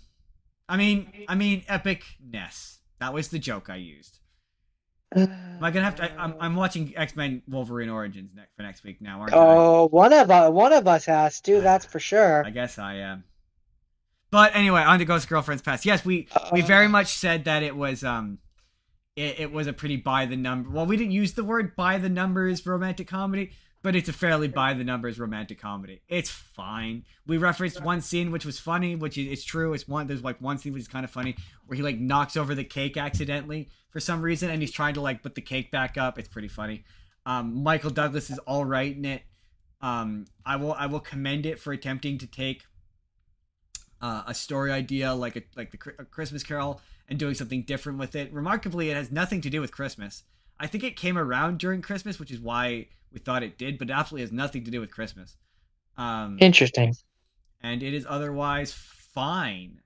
It's a fine movie. It's from that era, like right where Matthew McConaughey's still doing shitty romantic comedies, but before we took him seriously as an actor, kind of in that sweet spot, like right before he does Dallas Buyers Club. It's like right there.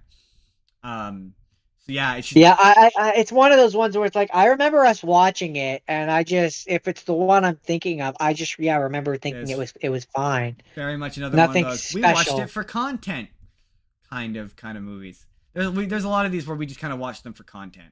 Sometimes we watch them for fun because they looked good, but most days it was for content. So we'd have two movies to, because we were like, you can't just do one. A lesson we carry forward to this very podcast. I mean, to be fair, Those reviews are the movies were granddaddy. movies were also cheaper back then. I mean, they were free. That's what I mean. They're cheaper. they were free back then. But anyway, that's my last two rapid fires. That's the end of rapid fire. Jordan, on to main report. Jordan, flying to the danger zone. Danger zone. Danger zone. That's the theme. That's the theme for full report. Da, da, da, And then stop. da, da, da. Then you guys stop. Danger zone. There we go. We did. Danger zone. Danger zone. What is your first full report, Jordan? So my first full report is two movies because I'm lumping them together. I did Harry Potter and the Philosopher's Stone and Chamber of Secrets. Okay. Now before we really get into this, okay, I have to do this, Jordan, real quick. I was maybe gonna do it midway, but you know what? Let's just do it off top. I need to, Jordan, if you're familiar with professional wrestling, I need to cut a professional wrestling style promo. I'm gonna look right into this camera right here. I'm not actually. I'm gonna look right into my own face, right there, and I'm gonna call out right now. I'm gonna call out Jake, our podcast boss, Jake. I'm gonna cut a professional wrestling style promo. I'm gonna call him out, and I'm gonna say, Jake, you've proven in the past that you can sit down and have a civil discussion and disagreement. And I'd like to call you out right now because I know that you disagree with me that J.K. Rowling is a bad writer and the Harry Potter books are badly written books. I stand by that. I believe that the Harry Potter books are badly written books, and I intend to demonstrate that right now to you today. And right now, I'd like to call you out. I'd like to do a debate, me and you. I'd like you to try and convince me why these are well-written books, and I'd like to attempt to convince you that they're badly written books. So really, Jake, the question is this going to be in my town or your town? Because you're welcome to come here, and I'll go there. We could do this thing. We can have a polite and respectful discussion about Harry Potter, and it can have nuance in it. Let's do it. I'm calling you out. Jake. Jake versus Justin, and Jordan might also be there. The gauntlet has been thrown down. I've thrown down the gauntlet. Will he accept the challenge? Tune in next time to find out when. Will Jake accept the challenge to a friendly and respectful conversation about a nuanced conversation about Harry Potter? A respectful and frank, polite discussion, a very Canadian discussion, if you will, about this topic. And again, your town or my town, Jake. It's up to you. Anyway, let's talk about Harry Potter. So yeah, I watched the first two. So those are primarily the ones that we're gonna focus on. I know there's like 17 of them, and maybe one day we'll come back and we'll do the rest of them. Yep. But today we're gonna focus just on the first two. I like them. They're my favorite Harry Potter movies. I think I maintain they're the best ones. In spite of the shadowing negativity that comes from their creator, yes. I still enjoy these two movies. Look, it's hard to I mean, they're not so much baked into the movies, but it's hard when it comes to the books. It's hard not to acknowledge that yes, a lot of that woman's prejudices are baked into the cake that is those movies. I'm sorry, those books. They are. When someone points them out to you, you can't help it. But yeah, the movies, for example, don't go out of their way to tell you how the Dursleys are awful because they're fat. Like clearly, J.K. Rowling was victimized by a fat person. Like that's my only. He had a bad boss who was overweight. That's always been my theory. Or something like that, or a publisher. Yeah. One of the publishers who rejected her books was an overweight person, and that's why she hates them so much.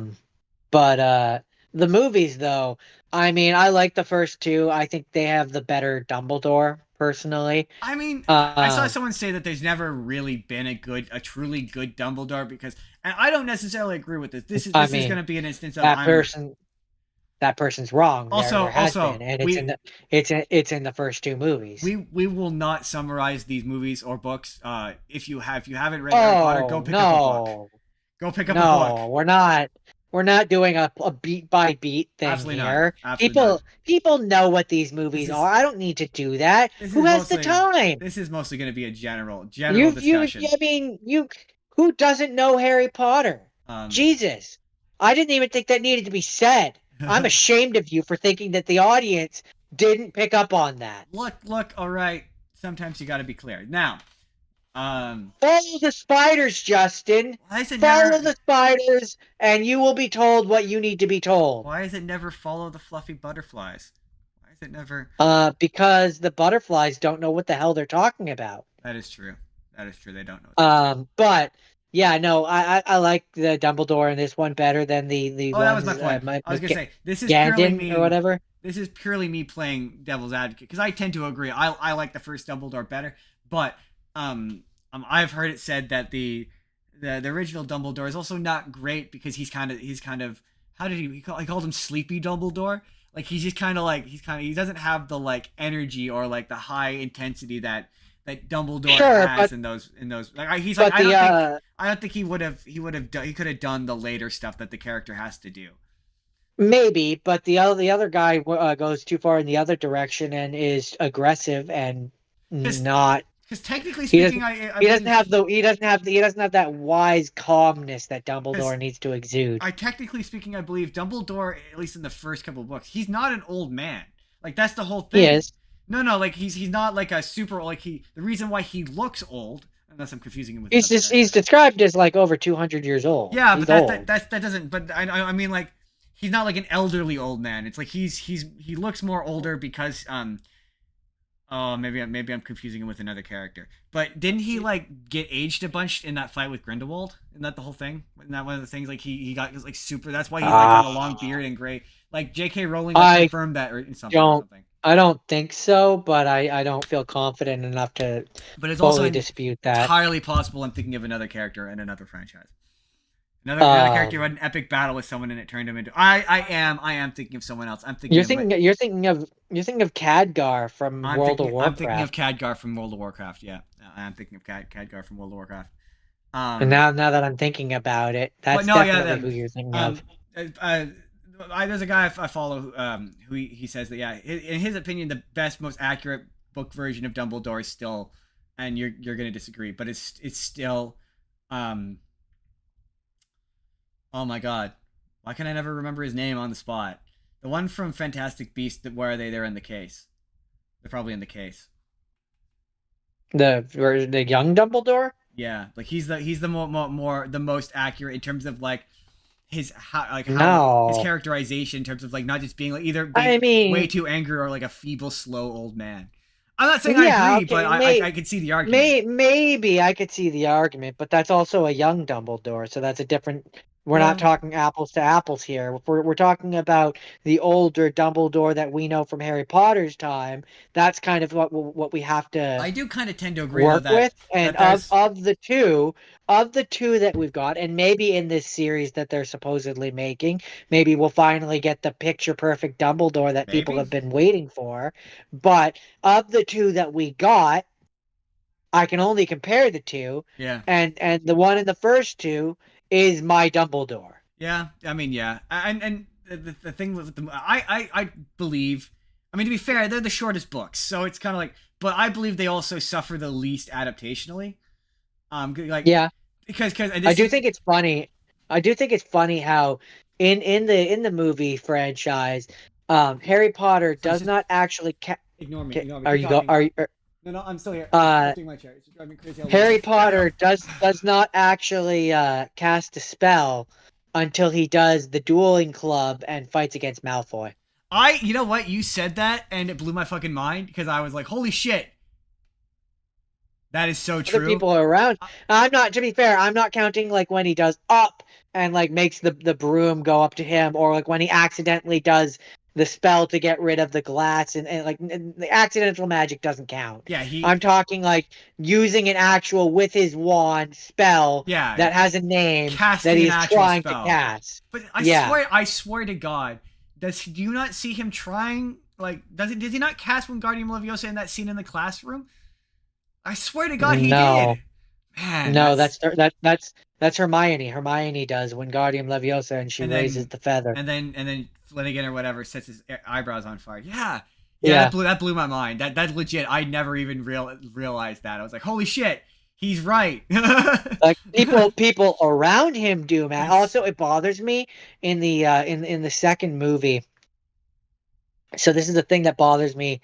Uh, in the third movie, Harry Potter gets in trouble for casting magic outside of school, because they think that in the second book, when Dobby does the cake raising thing, the floaty cake magic, that he yeah. was the one that did it. But, But in the second movie, when they're in Diagon Alley, Hermione fixes his glasses in Diagon Alley oh with magic, yeah, yeah. So she does. But to be fair, they and don't. doesn't get in shit for it. To be fair, they also cut out the bit where the Ministry thinks he casted magic. Like they think that Dobby casting magic was him. I think they cut that out of the movie. Do they not? I think they cut that out, but they still bring him to trial and stuff because he does in the third book the Dementors show up and No, he no, no, does no. I mean in the second movie. In the second movie, because in the second book, you're right. He gets the letter well, from the Ministry. he doesn't get in trouble for in it He gets a in the second warning. book. I don't believe. Yeah, he gets a He gets a warning and he gets warning. written off. In Yeah. the movie, he doesn't get a No. warning for that, but in the third book he still goes to the court and stuff. But Yeah. and I think they mention it there. Yes. Um, Well, no, no. He doesn't go to the court in the third. And no, in the third movie, I'm pretty sure they don't. yes, he does go to court. No, no, He does it. not in the third movie. I think you're thinking of the fifth one. When he uses when he defends the against the Dementors against the defending Dudley. Was that not the third one? That was not the third one. The third one does end with him fighting the Dementors, but that's when they're at Hogwarts. No, yeah, you're right. I am thinking of the fifth one. Wow, that shows you how long it's been since I've seen them. Yeah, yeah, it's definitely the fifth one.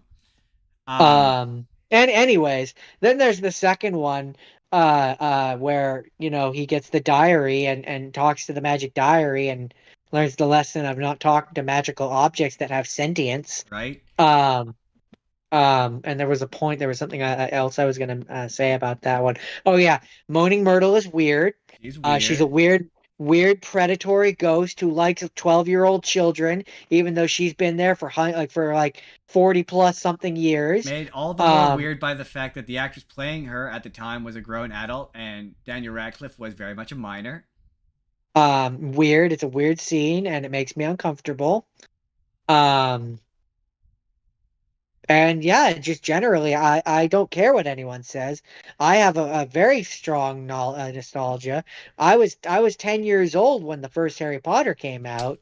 11. Um, and Yeah, I maintain the first I two are the best ones. They're my favorites, certainly. They're my favorite Harry I Potter movies. was the exact audience Nope. that they were trying to draw in, and they did. And I have a lot of fond memories of the books. I remember like What? the release parties, and I remember, and like I'm not gonna look back on my childhood and be like, just because the author did like was a terrible person. Those memories still exist, and they still inform me, and they still. But But but those books yeah, are badly written, man. Like, okay, here's what I will say: they are paced badly. I don't think they're all badly written. I think some of the later ones are, No, I think the first one's also but badly written. The first one, I understand why I publishers think rejected I it. think I fully get I think that. I think the first one starts off bad, but once the ball starts going, It's it's still good. it drags in the middle too, though. I mean, it's less bad. It's less bad than the later ones, but like, yeah, it takes for fucking ever for him to get to Hogwarts in that first book. Like, considering it's so short, it makes the pacing worse because, yeah, like that first chapter. When you remember that this is a book for a 7-year-old and Harry Potter's not in the first chapter, I get why publishers rejected this book. And yeah, the pacing in the books are horrible. Like objectively, I remember, and I don't feel like This is a position I've taken retrospectively, retroactively. I thought that the fifth one was a badly written book when it came out contemporarily. I still think I think it now. It is a badly written book that an editor needed to go over, and that book is, to me, is like to Harry Potter what the prequels are to Star Wars, where somebody didn't have enough courage to tell J.K. Rowling that she needed to cut more than half of that book. So okay, here's what I'm gonna say. I'm not gonna be the one who defends these books in terms of writing. I'm gonna leave that to the uh Harry Potter pro, Harry Potter negative death match that you and Jake are gonna have. Um, the fight to the death where only one of you walks out of the cage. No. That's not Um, a fight to the death, Jordan. It's a fight to a firm and respectful handshake at the end. no, I've decided that's boring, and I want to see the fight to the death because that's going to entertain the audience more. Um, I'm ramping the stakes up in this At bitch. the end of it, one of us will leave the network. No, that's not happening. No, I will not. I said that and I couldn't I commit to I it. I do not agree to that. Yeah. Um, I mean, no. Joking aside, no. But That the no. seventh one. The seventh one is also I'm horrendously written. gonna I'm gonna let Jake do more of the defending there. But what I'm gonna say is that yeah, for a number of the books, basically into the fourth and fifth one, um, when I was young, I thought they were very well written and I really enjoyed them. Retroactively, as an adult, I can notice some story choices that I maybe would not choose. Like by the Um, third book, I don't need but you to explain Quidditch to me but again. I get it. but But I will say that with the fourth one and definitely the fifth one, even when I was a kid, Yeah, that fifth I book remember is think horrid. I remember thinking they were a bloated mess. Yeah, they are out. To be fair, I think I when I was listening to the And audiobooks, I could tell you more and specific criticisms, yes, but there are moments I in it that are genuinely funny though. Like it's I but do think that you're right that at that point she had the George Lucas effect where she had too many successes and made too much money for the editors to give her too many notes. right, like this needed more notes. Like and to be fair, the seventh one is also like that. Seventh one, either whatever one has the Weasley wedding. The Weasley wedding is one of the most. I keep saying agonizing, but it's I so think painful. that's It goes on I for think fucking ever. I think that's the seventh. Pretty sure it's the seventh. And then the seventh is painful because like they have this whole thing with the Horcruxes, and that they're looking for the Horcruxes, and then the book comes to a grinding halt plot wise, so that they can learn about the Deathly Hollows, which is a plot point that's just introduced randomly out of nowhere in the seventh book, and then and then it just kind of the book has no ending. She wrote herself into a corner, couldn't figure out how to end it, so the story just kind of stops, and then there's a prologue that nobody likes. But you have to hold on to that because this isn't a full Harry Potter episode. No. We're not talking about the seventh, sixth, fifth. No, we've gone off wildly on a tangent when the focus was supposed to just be the first two, which are solid, good movies. I enjoy these movies. Is They're the point? watching those movies, and I used to very much be one of those people who was like, adaptations need to be 1-to-1. You can't change anything. And those first two books, and by extension movies, when I listened to them recently, that was kind of the moment I was like, I get why they cut stuff. Like, I get why they cut that first chapter. I get why they cut Nick's death day. Like, I I get why they agree cut with that. that. And I think there are definitely things that can be cut, but when we get to my next pick, which we're gonna wrap up Harry Potter here pretty quick, and when we get to my next pick, I'm gonna say why I think too many changes are not a good thing. Also fair. Also completely fair. But with Um, that, we shall that's wrap all. up. That's all I have to say about these first two Harry Potter movies until we inevitably do the Harry Potter Bonanza, Yeah, where we do Jake, where we do professional the style where we promo. do the Come debate me. where we do the death battle between you and Jake.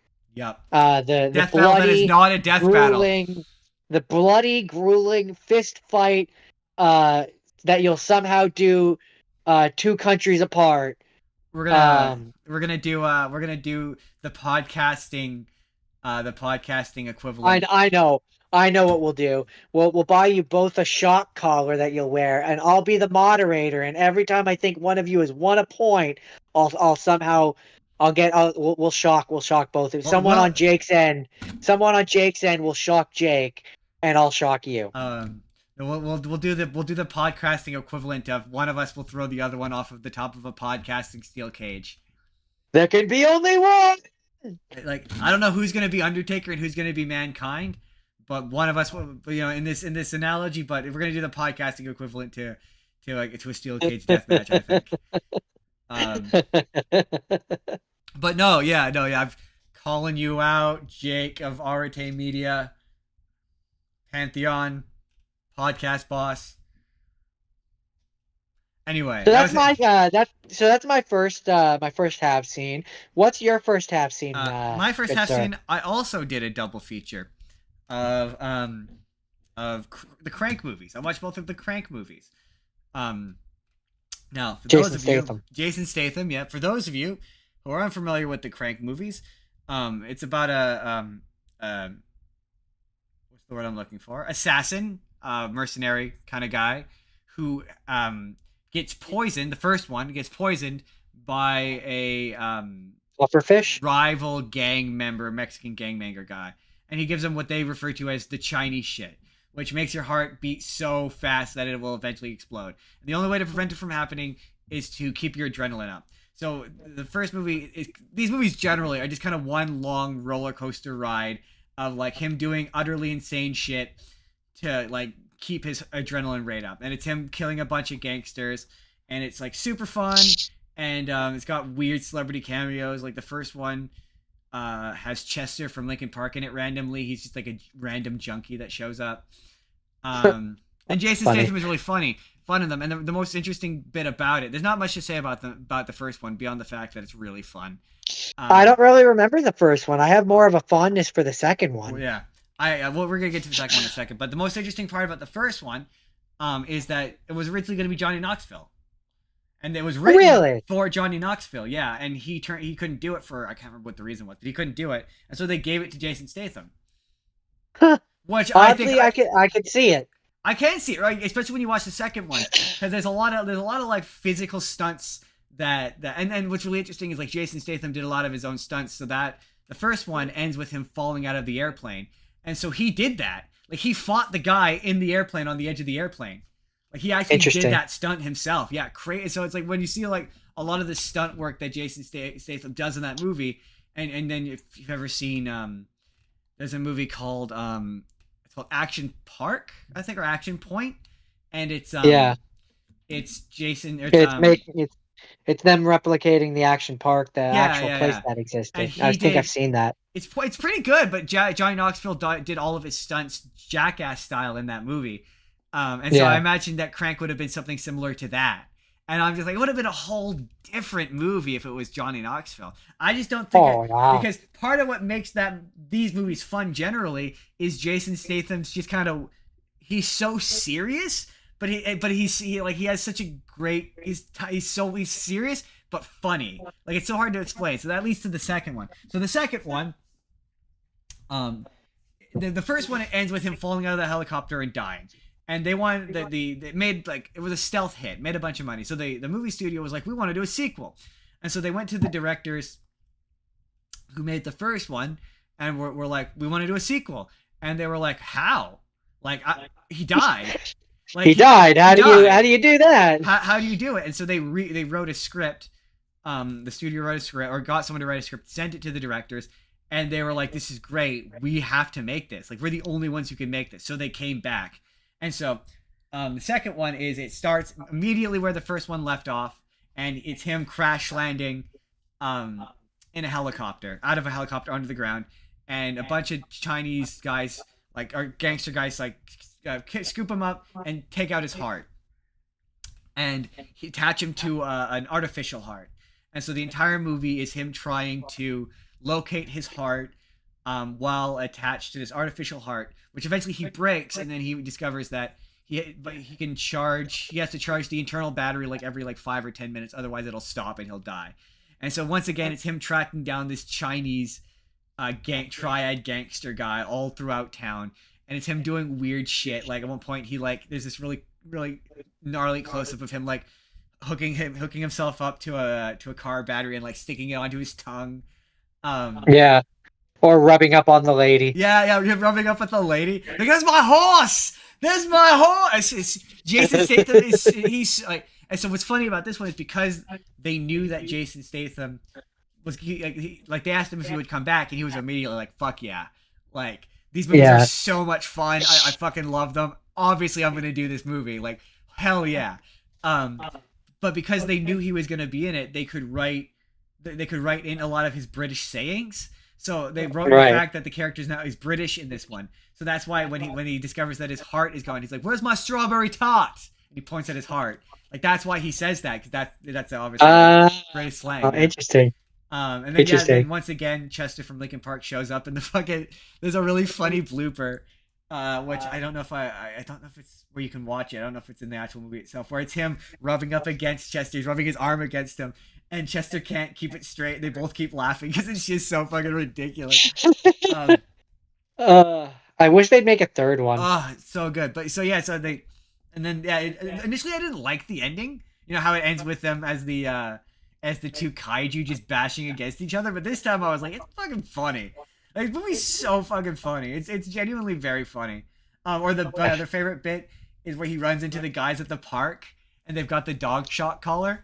And he's like, "You sick fucks!" You got that? And he puts on. What are you gonna do? What are you gonna do? Shock me! Shock me! Do it! Go! And he just starts barking at him. Ruff, ruff, ruff. It was so good. It's so good. The part randomly where they, two of my favorite characters. He early on runs into this Chinese, because I don't want to get demonetized before I'm monetized. Lady of the Night. Right. Who's following him around? Who's convinced that Jason Statham is her boyfriend, and like completely broken. Or the guy who's the twin of the guy from the first one, who was full body Tourette's but is driving a motorcycle for some reason. Like, I have full body. Wait, why are you driving this motorcycle? So the motorcycle crashes. Good time. Amy Smart. Yeah, the scene at the racetrack. All good shit. All good shit. Yeah, it's one of those movies. It's like the cinematic equivalent of doing just like a pound of drugs. It's just it's apparently it's named after crank, is the slang for drugs. That's pretty much what it's like. It's like doing a bunch of crank, and you get really high. I've never bunch of uppers. I've never done it, but I could imagine that this is what it's like. And yes, you're right. They absolutely should make Crank 3. Make Crank 3. I'm just saying. Like everyone involved in Crank 3, who making the like Jason Statham wants to do it. Like they all want to do it. I'm just like, what do you do? Because the second one ends with him getting his heart back, and he's all like burnt up. He's all like he's in bandages and he's all fucked up because he got set on fire. So like, what do you even do for the third one? I don't know, but I want to see it. Yeah, that's where I'm like, I was thinking about. I'm creative, and even I'm like, I don't know how you escalate number 2. How do you increase the stakes higher than that? Aliens. I guess, yeah. I mean, I would just go bananas. Aliens have been watching him and see that he is essentially superhuman. And they take his brain or something. Well, that's part of put it into a machine, and then you have him, but he's like a Terminator. Well, that's the part of the plot of the second one is the Chinese steal his heart because they're like, you survived our like most deadliest poison, so you have like this super impossibly strong heart, so that's why they steal his heart. I know, but you're asking how do you escalate it? I guess they take his brain. Yeah. I mean, I don't know. They take his brain they take his brain out because they want his body, and so then he has to get his body back. Oh, and that's the point. But then he's in a robot suit, or he's in they make him into like a RoboCop type like kind of thing, and he wants his body back. I guess then you could have Jason Statham be the bad guy, and then you have him do voiceover. I don't know. I really truly don't know how you escalate Crank any farther than. But I want it. I don't care. I want it. That's Crank. Crank. It's really fun. If you haven't seen Crank, every person should watch Crank if they're over the age of 18 because it gets slightly pornographic. Anyway, what's your second half scene? I mean, if that's not a selling point, then I don't know what is. Sorry. Anyway, uh, uh, my second one is so I watched I I watched I experienced a few different versions of this story this week, Justin. But the pick is the 2018 version of A Wrinkle in So, Time. okay, before you get to what you're gonna Um, say about it, I'm I gonna. also I also listened to the audiobook of it and watched exactly half of the 2003 TV movie version. So I know your thesis is gonna be that the 2018 movie's bad because they changed a bunch of shit. Um, Uh, well, hold on. Let me just say. My not in defense of, but to my understanding, that is the point of that movie. Like I believe the that person well, who directed it and wrote it, they very much said like the point of that movie was to change the story. Like that was the intent. So anyway, with so that in mind, I wasn't gonna say that it's bad. What I was gonna say is it's an example of it is a reinterpretation, yes, that's what I've and heard.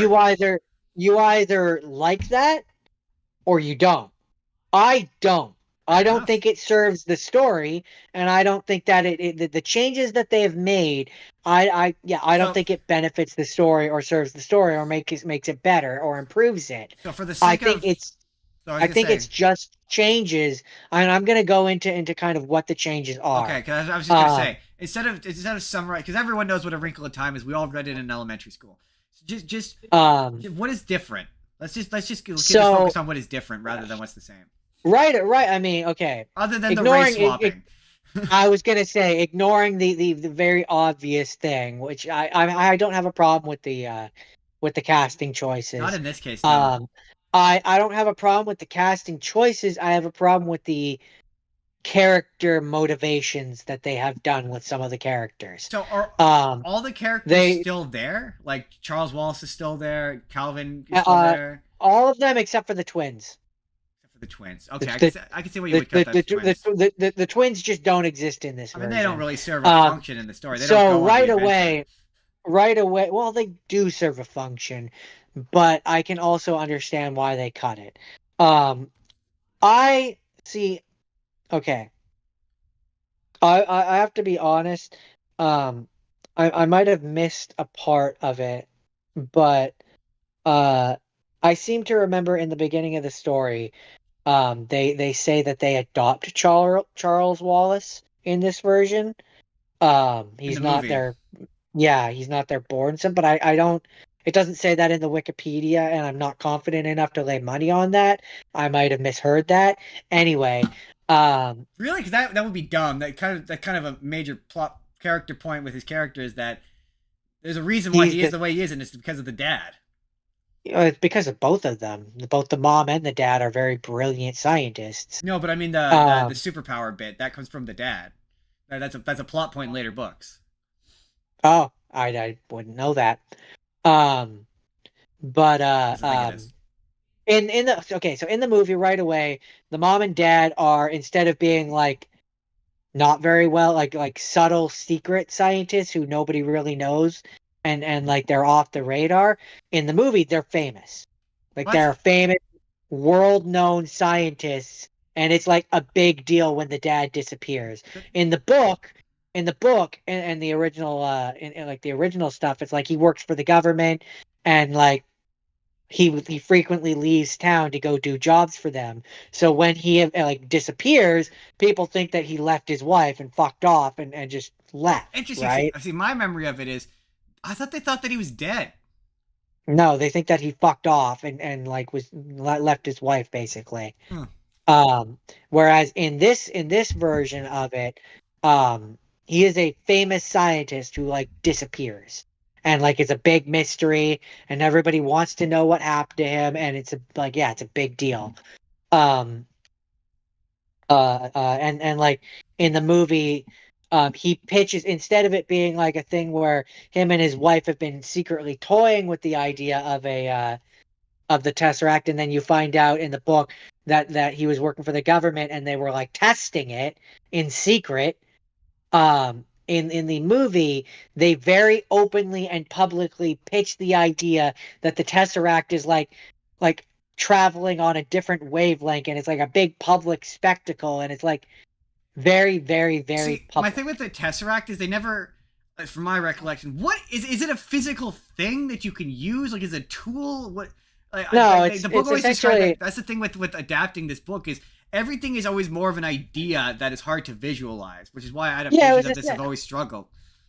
it was essentially they in the book they describe it as it's leaving it's basically like it's traveling through space and You know, but time. that's what the Tesseract does. What is it? Well, it's not it's just it's what you're doing. It is a thing. Yeah, but Like you see it my is. point. Like, is it a portal? Is It's is it no. a It's box that they use? it's a concept. It's a way of travel. You are traveling by Tesseract. Right, but like you know how like a car is a thing. That's why in the modern movie, they essentially describe it or choose to describe it. It's I mean essentially it is what it needs to be. It's a method of But travel. that's going to be my ultimate point when it comes to this story is that a lot of that book is unadaptable in terms of visualization. So like they never articulate what the they describe it essentially as you disappear and stop existing. Like you go into a blackness where you don't feel anything, you can't hold hands, you don't like you're nothing, right. And then you're just instantly on the other planet. I feel like you're missing my point. So essentially they describe it as like like what Goku does, instant transmission. Right, but it's never articulate. It's vague and yes, it is. That's what I just told. But it is. But yeah, but no, you're still describing it conceptually. You're not describing it as no. What they've described it is how they've described it. That's what it is. You are disappearing and then reappearing. You're going through a darkness where you are nothing. You are no mass, right, no feeling, no nothing, no light, and then you appear. That's not doing no description. That is describing what it is. But it's described as more of an idea than it is a physical thing. That's why these No, it's not. I just described what the physical thing is. But like for example, like the Tesseract from and the MCU, right? Very easy to understand. It's a cube. Easy to understand. The Tesseract in A Wrinkle in Time is like, well, it's a metaphysical concept more than anything. It is like, a being of travel. Right, but it is essentially you leaving your dimension, traveling through the fifth dimension, and then appearing at another location. Right, it's not an item. It's not a thing. It is a method of travel. That's my point, though. Is that's what makes it that's why this book has never been successfully adapted. Because the Tesseract, it's not a thing. It's not like it's a portal that they created. It's a metaphysical concept. It's not. So that's why the movies have always had trouble. It's the same thing with we're gonna obviously get into this further, but that's the problem with a lot of stuff in that book. Is it's indescribable. It's based upon a feeling, not a thing that you can visualize. So that's not indescribable. She describes it as you disappearing, becoming nothing, going through a darkness of nothing, and then appearing. That is absolutely adaptable, Justin. But it's not. It's just she's just describing teleportation. Right, but it's not adaptable into. It's not a nebulous, unadaptable concept. What she is describing is teleporting. When you have in the book the picture of the thing traveling, where it's the ant going across the skirt, it's you jumping from one location to another. But it is not indescribable. No, they do describe it, and you can absolutely have that in a physical media. But those books never that book never and in terms of the modern movie. In terms of what do you mean it doesn't? Yes, it does. They just kind of appear on other planets. Like there's no explanation for it's teleportation, Justin. But they never explain the mechanics of how it works visually. They don't. Yes, they do. Yes, they do. I just listened to it. They describe it as going through darkness, being nothing, and appearing in another location. Right, Jordan, that is a description. You're not listening. They've described the feeling of what it is like. They've not described what it looks like visually. Right? That is not but that's not it. No, it's You're going through darkness. You're going through nothing. That is a description. But that's not. That's going through Yes, nothing. it is. What is nothing? What is nothing? Dark. Black, Again, nothing, dark. nebulousness, right? That's why I'm saying, like, No, it's not. how do you visualize that and The make way your they did it in the modern movie, they do it where they go through what is essentially a wave in the air. It's dark, and then they're in the new location. sort of sounds That's like what's described in the book. It's teleportation, and that's what they it do. just sort of sounds like they're going through a portal, right? Like I'm just saying, it's like No, you're not listening. I It's am not like listening, that. It is like they are instantaneously teleporting but because how does that's it? what they're doing. But how does it work? What do you How mean? do you How does it how do work? you control it? How do you manipulate it? How do you utilize it? Like how do you, in the case of if they're famous, I don't like the change that they're famous. I guess is the point I'm getting at. I don't like the change that everyone knows about the Tesseract. That's No, I dumb. don't either. It's a dumb change. That's my point. In the movie they essentially in this movie they essentially describe it as you have to hit the right frequency. Like Once you hit the right once you hit the and it's stupid and inane. I hate the way that what the it way that reminds this me movie of. describes it. What it But reminds me of. essentially they describe it as like once you're on the right emotional frequency, that's how you access it. Doesn't make And any then sense. the emotional frequency that they describe it or that they make it as in this movie is love. So once you're feeling the right correct frequency, which is love, then you are able to teleport. As for how you choose where or when, I don't know. They don't really get the time to explore that in these books. But That's not the point. that's my thing, right? Is the way you're describing it is they're trying to effectively take a concept from A Wrinkle in Time that just kind of existed to serve how they got to different planets and was really more of an idea than an actual, like, I guess the point I'm trying to make is the Tesseract in how it's described is not applicable, would not be applicable. It's not Iron Man technology, and the way you're describing it No, is they make it's it, not. you're making it sound like they're treating it as though it's Iron Man technology, and that's not what the No, Tesseract no, is. I'm not. That I'm that saying that these three ethereal beings, which we haven't even touched on no, but yet, I'm not these talking about these them. these three ethereal beings are essentially helping the children go to a different place. The dad has no idea what he's doing. That's why he ends up on Camazotz in the first place. But yeah, my point is, as you're describing it in the movie, them. I guess I'm agreeing with you, having not seen it. But what I'm saying is the notion that they're scientists who are using this scientifically. That's not really how it's described in the book.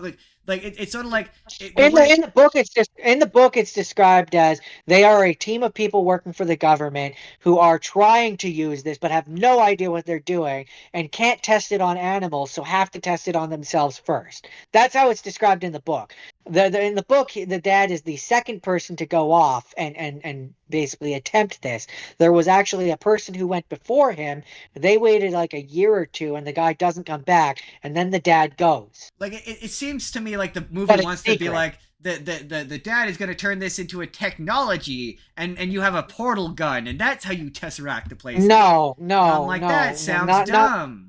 not a technology. More that the like the parents, the mom and the dad, they essentially come up with a formula, which they're like, if X equals Y, then blah blah blah, and the dad is like, well, he essentially ends up figuring out that it's the frequency is the thing that brings it all together, and then that's where he disappears. Like my thing is the way you're describing it So is. let me continue with the changes that they have Wait, made in hold this on, let me movie. finish the thought. It just sort of sounds like they're trying to like They're modernize trying or to explain rationalize it. a They're trying thing to that has no rationalize it. rationale. That's my thing. Is It, like the well, it does have rationale. That's the thing. but then It the it whole does it does have rationale, and this movie changes it and makes it stupid. my The thing. rationale is the rationale is there. If you want the what I would attribute, they don't say this in the book, but what I would attribute to it and the way that I would logic it is they are essentially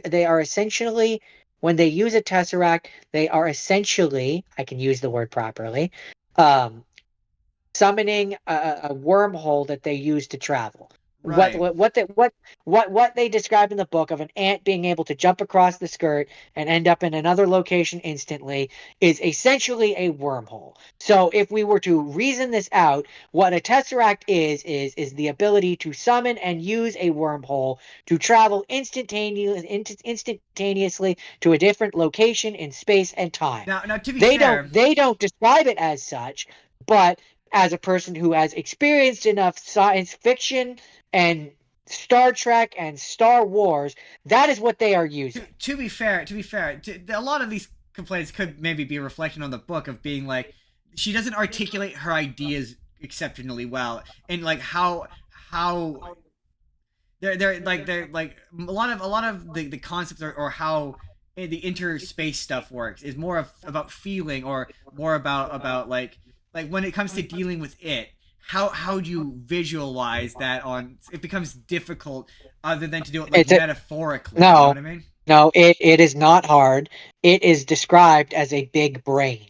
That is what it is supposed to be. It is supposed to be a literal giant brain. Yeah, but a lot of her a lot of That's the not interactions that's between really that's really not that hard to show. the movies when it comes to adapting a lot of A Wrinkle in Time is metaphorical and allegorical, and those become difficult to in a way that isn't So just. so let me continue with some of the changes that they've I'm made. gonna guess that that's where this is going, where it's a lot of person making a movie taking what is meant to be allegorical and metaphorical and doing it literally. Let me Yeah, that side tells me I'm let right. me That side tells me I'm well right. it's one I okay. can tell So by the trailer. Having not seen it, I can okay. tell. So there's character issues that I have with this, which I don't mind. I don't mind creative liberty, but when you completely change a character, that's when I take Because the book issue. is from first person, right? It's from Megan's Um, perspective. it's from Meg's Yeah, yeah. perspective. So It's once more. It's not really. It's kind of first person, but it's more a third person. because you don't see Um, any other character's perspective. Not really. No, it's Okay. mostly for Meg's. Meg's and kind of the greater So perspective when you're looking at a generally. person from because yeah, a Uh, lot of that is like what a lot of the but book is what she is experiencing, and so that's hard to so visualize on the screen, which is probably a problem. Yeah. So in the book, Mrs. Watson is supposed to be like a tramp, like a homeless lady, a homeless old lady. Like Perhaps you should define what a tramp is, because a tramp has a it's a different. homeless lady. Yeah, that connotates a different image in today's vernacular. It's a homeless lady, an old homeless lady. Charlie Chaplin. Um, sort of think like if your grandmother was homeless. That's what the Yeah, character's supposed to be old like. Victorian Um, poor person. and so they made the character into Reese Witherspoon. I think it's Reese Witherspoon. Yeah, it's Reese Hold on. Witherspoon. It's send me the Google. It's Reese Witherspoon. And in the book, Mrs. Watson is again because she's supposed to be an old lady. She's very not like she's nice. She's Yeah, supposed to be nice to Meg in particular. Like she's like, I love you in spite of your faults. Like I like you, you know, et cetera, et cetera. Whereas in this one, she kind of picks on Meg. She's kind of a bitch to Meg the entire time. And like she's like, why did we bring her along? Oh, she's gonna be nothing but trouble. Oh, she's just gonna make things more difficult. Like, oh, and like she's needlessly mean it seems like. to this character and like kind of completely misses the point of that character. Well, from what I recall of Um the promotion material for that movie is yeah, they seemed less like the three W's from the A Wrinkle in Time and more like the fairies from Sleeping Beauty. yeah, kind of. I could see why you would make that comparison. Um the they turn Mrs. Witch into Mrs. Watson. Essentially, what Miss Witch is in this movie is what Miss Watson is supposed to Yeah, be. because they clearly didn't want to do Um, Mrs. Witch. She's another example of an unadaptable character. she's not an unadaptable character. I'm Um, coming at this from the perspective of a movie executive. It's like there's too much. There's too much. she's not I get she's why not she she's changed her. not I fully get it. not an unadaptable I character. fully You understand. could absolutely have her in there. You could do what the TV movie did, which okay, short version of this quote unquote review, if you want to call it that. If you want a more book adaptation, a more book accurate adaptation in a visual media, go watch the 2003 made for TV movie because that's going to be the one that's closer to the actual book. Yeah, but clearly If they you're didn't want looking to.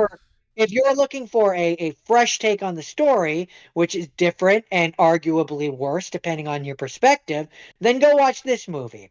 I'm not going to say that it's bad. is the long and short of it, because I could go through bit by bit all the differences, but that would I Is already feel Calvin I already feel like I'm running long here. If you're looking for a different take on the story, then watch this version because it's is different and it's fresh, but is I think it's Calvin worse. is Calvin a ginger? No, Did they race swap him as well? no, he's still white. He's still white. Incredible. What was my other question? I think. what is the major bit that they change? Because clearly there's a major bit they change. I mean, there's quite a bit. Like let's do When they story go stuff. when they for one thing, they don't refer to it as it, they refer to it as the it, which drives me crazy. Yeah, no, and When they go to Camazotz, instead of like them being on an actual planet, which is just a normal planet, um it essentially warps them from location to location. So like at one point they're in the suburbs, and then it like teleports them to the beach, and then it teleports them to the building where um the dude from Ant-Man who does the recap. I think that's who plays him. He's there, but he's like, instead of him being just a dude like he is in the book, he is literally a puppet. uh, Like he has strings and he is a puppet. uh. Um, um, What is the when they brain? What is it? Do they ever explain what it is beyond just a big brain? in in the original, he's a big brain, which Yeah, but I what think it's is supposed he? to. I think it's supposed to be a metaphor for like, the faceless, bodiless evil that is communism. Yeah, but The I mean, big like brain, literally, is the it an big. alien that like? He's literally he's a big brain that controls the planet. That's what he is. Yeah, but is he like an alien from another planet that crash landed No, there? Like, is he part of some sort of evil he's empire? just described as a big brain. I don't know what you want from me. That's what he is. He's a big brain. I guess that's my thing with that's my thing They with the Wrinkle describe in they Time describe generally. Camazotz. They describe Camazotz as a planet that is given into the darkness, and on that planet it is a big brain. I think what the darkness is on each planet is different, because obviously on Earth there is no big brain, but it is a planet that is dubbed as fighting the darkness. Darkness is just evil. So on evil, clearly the form that evil took is a big brain. I Um, don't know. but that's sort of my point with that adaptation is And clearly. as for the major change that happens in that movie, and the thing that irritates me the most is, um so the point where they are losing to the brain, and in the actual book they teleport away to the planet where Aunt Beast is. Yes. um they don't do that in this. No, because she just clearly. she just she just refuses to leave, and then they have the final battle with it, which I'm not going to say I don't visually like the battle. I think that, like, if they had done that, the scene with Aunt It, and then she came back and had this battle like it actually happens in the story, Yeah. I wouldn't have had a problem with it. But I don't like that they skipped the Aunt B scene. I mean, I to be understand fair. why they did it, Yeah, to be fair but I to don't Aunt like Beast. it. And the reason why it irritates me, because you're gonna say, I know what you're gonna say. You're gonna say they can't visualize her, but they have her.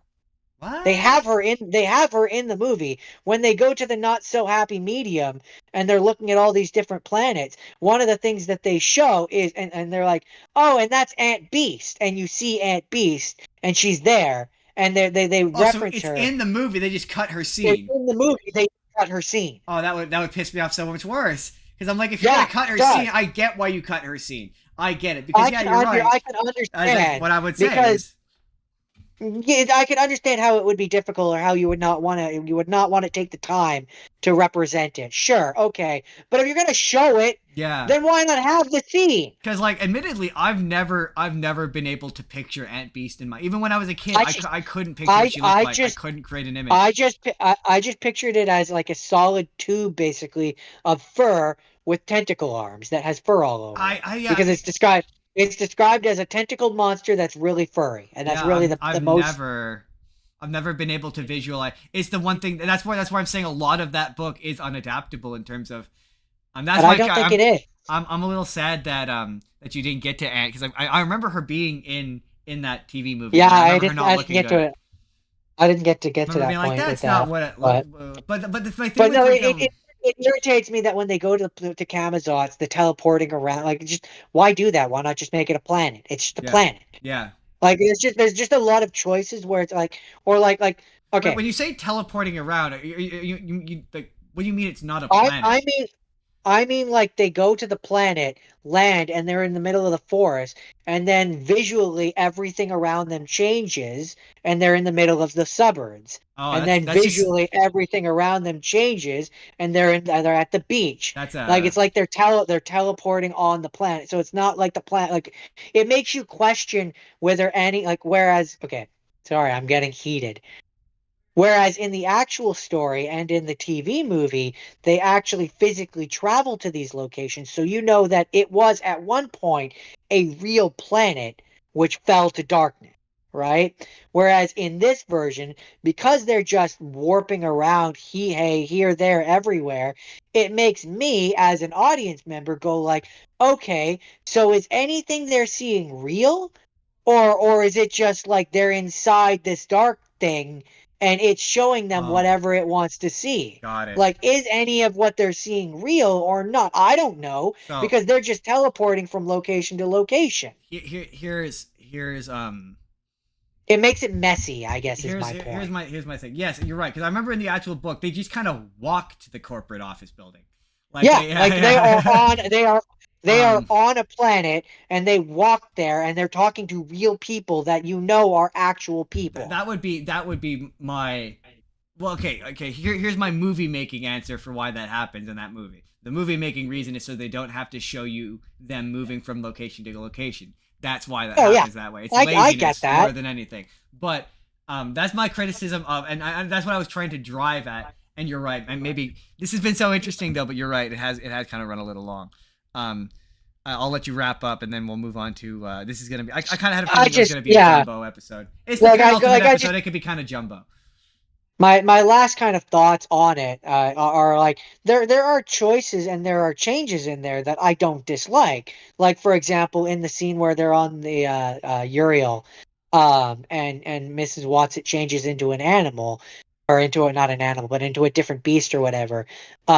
In the book, she changes into what's described as essentially like a centaur type thing, Yeah. whereas in this, she's more of like a giant flower slash leaf creature, Yeah. which visually I just think looks better and kind of fits in on that planet more. Yeah. So, like, that's an example of a choice that I don't inherently dislike. Also, the fact that Zach Galifianakis is I believe his character is called the not so happy medium. I think is a funny joke, and I like that's not something Yeah. that inherently bothers me. Um. Um, Fact that they make it so that him and Mrs. Watson are like dating is weird, but there's choices in there that I don't. And again, the battle between Meg and it, I think visually looks good, and Yeah. I don't.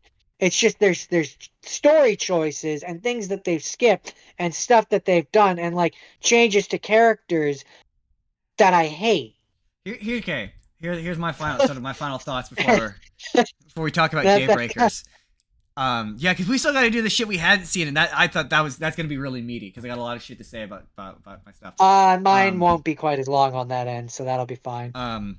But the thing with the Wrinkle in Time is that book took decades for them to make into a movie because a lot of that book is happening in Meg's head, and a lot of it is her emotionally reacting to stuff. So the fact that you say that the visualization of her fighting it is interesting to me because that was hard to do because it's just her experiencing emotions and how do you convey that in film language. It's super and just a lot of like I a I could lot tell of you. a lot no because I think I might want to watch that one day. Fair. But a criticism of the book is that a lot of its science fiction concepts are unexplored or underexplained because that's not the point of that book. That book is not Yeah. meant to be a science fiction book, so it's supposed to be metaphorical. But when it comes time to do a movie, that's when you need to explain. Where you're like, well, you're right. What is exactly the darkness? Is it a thing? Is it an evil thing that? And I think later books did That's why eventually in this explain what it is. But like, what that's is why it? in, Is it like a in metaphorical representation of the darkness, or is it a literal creature? Like, what is it? yeah. That's why in this one they refer to it as the it, and they kind of do try to make it like they try to make it more into a force, more into like a Galactus cloud, if you Yeah, will. yeah. Like the Um, book, and to be fair, you've listened to it more recently, but from my basic recollection, the book less says that it is just a brain, more just that that's what it looks like. Like it's not actually a brain. I It just if kind of more looks like a big I, brain. I have to admit I was listening to it while I was working, so some of the details might have gone over my head, but um, I believe I might be wrong. Someone go and listen to the Wrinkle in Time and correct me on this if I am. But I believe when they go to the planet of Aunt Beast and Mrs. Watson and them are talking to them, I think they say that that's just the form that it takes on that planet. Yeah, yeah, yeah. The darkness. So like it's a representation. That's why you say on Earth it doesn't represent itself. But again, I think later books do kind of explain exactly what the darkness is, and that's where I'm saying like the Tesseract Oh, is not a in piece the of technology. It's an idea or a concept that these beings are using to travel. That's where I'm like because when an in audience member in 2018, that's when this movie comes out.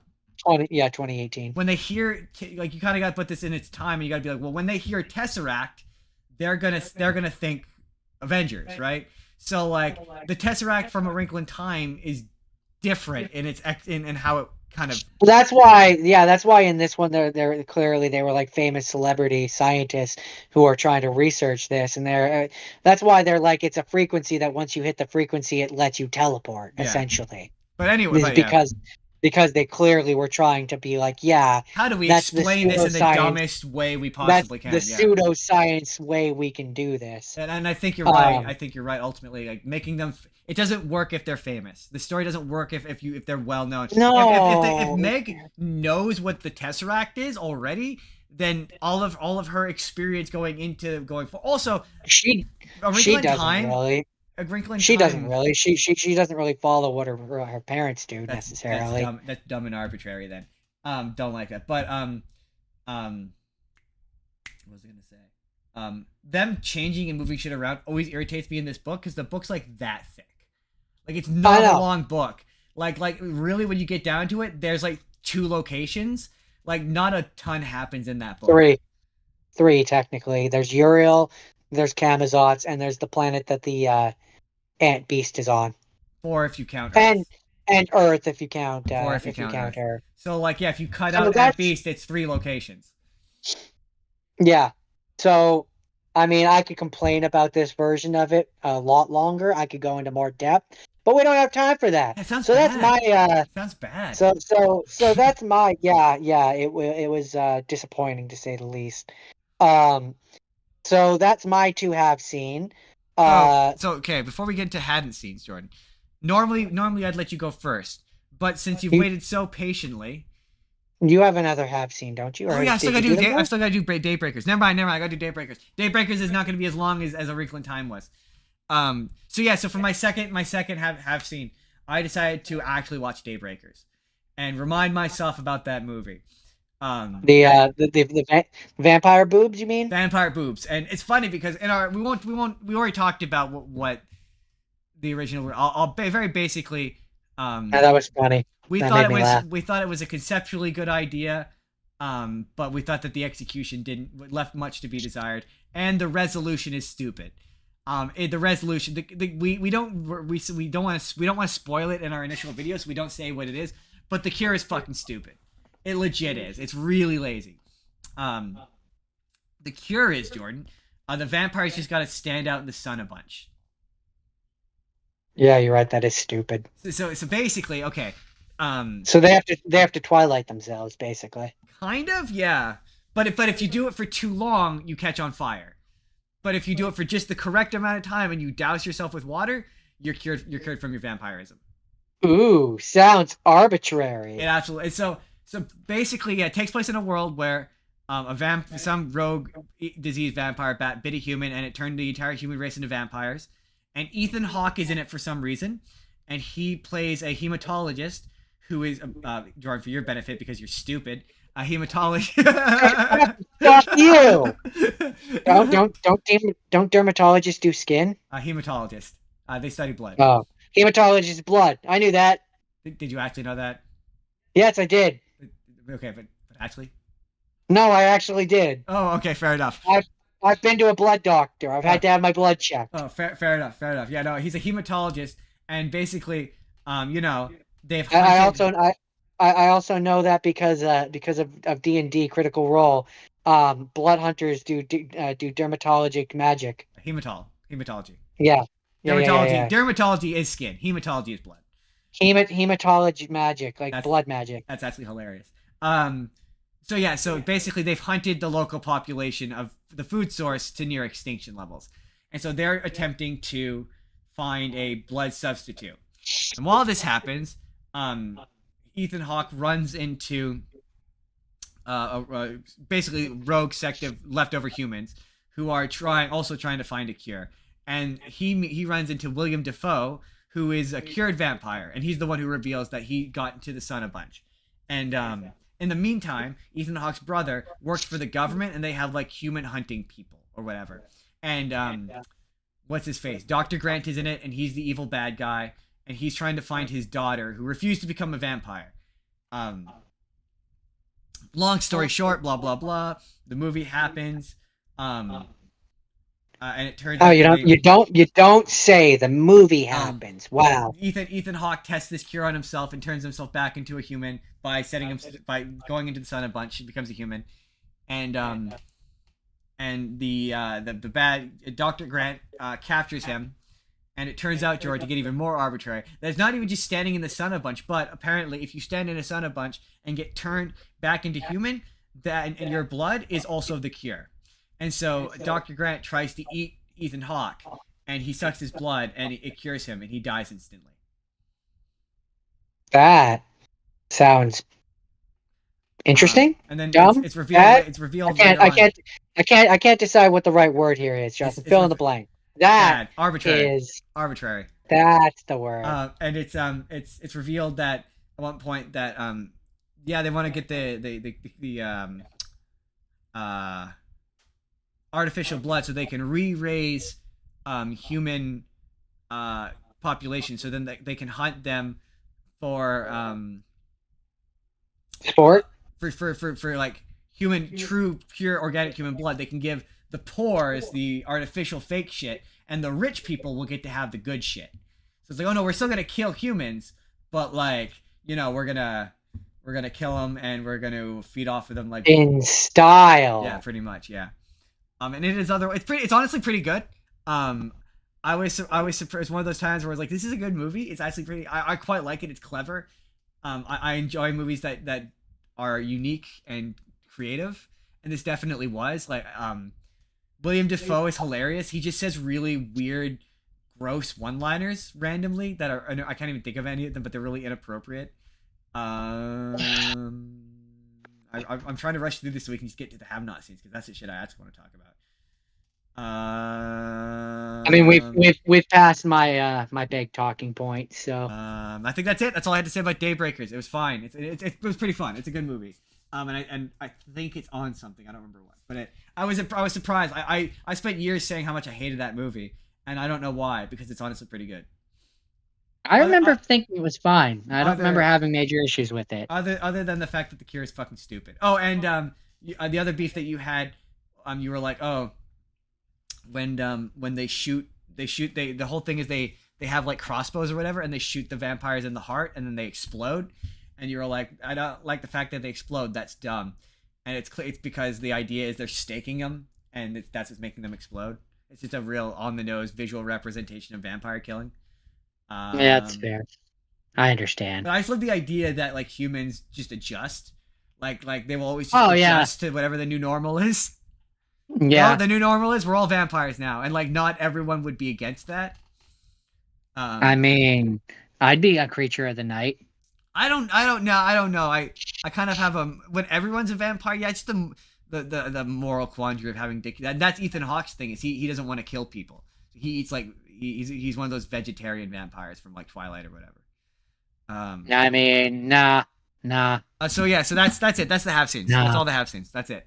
We're done with that. Let's do that. Let's do the have it scenes, Jordan.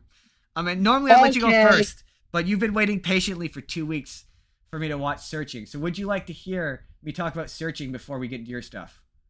Fuck yeah, I would. Yeah, you would. So Jordan, I needed to do this live on air because it doesn't happen very often. It doesn't happen very often. You don't get to hear these words very often, Jordan. And I needed it. I needed this moment to do it. Jordan, you were right. Um, this movie's fucking Yes, I amazing. was. You were I correct. told you. I knew were you'd like it. you were correct. You were correct to recommend it to me because it is phenomenal. It truly this movie is why I fucking love this show. Because this movie, we wouldn't have watched this movie if not for this show. We wouldn't be if we weren't doing this, we wouldn't have picked that up. Why would we have? And No, yeah. it is truly it's okay. I'm gonna do this in two parts. The first part's gonna be short. The second part's gonna get detailed because I really want to break this thing apart. But I'm gonna have to spoil it to do so, and I don't want to do that because every audience, non spoilers, this movie's phenomenal. I was on the edge of my seat the whole fucking time. Um, it has twists and turns, and it's genuinely very good. All the performances are good. It's a very good movie. Go watch it. I think it's on something.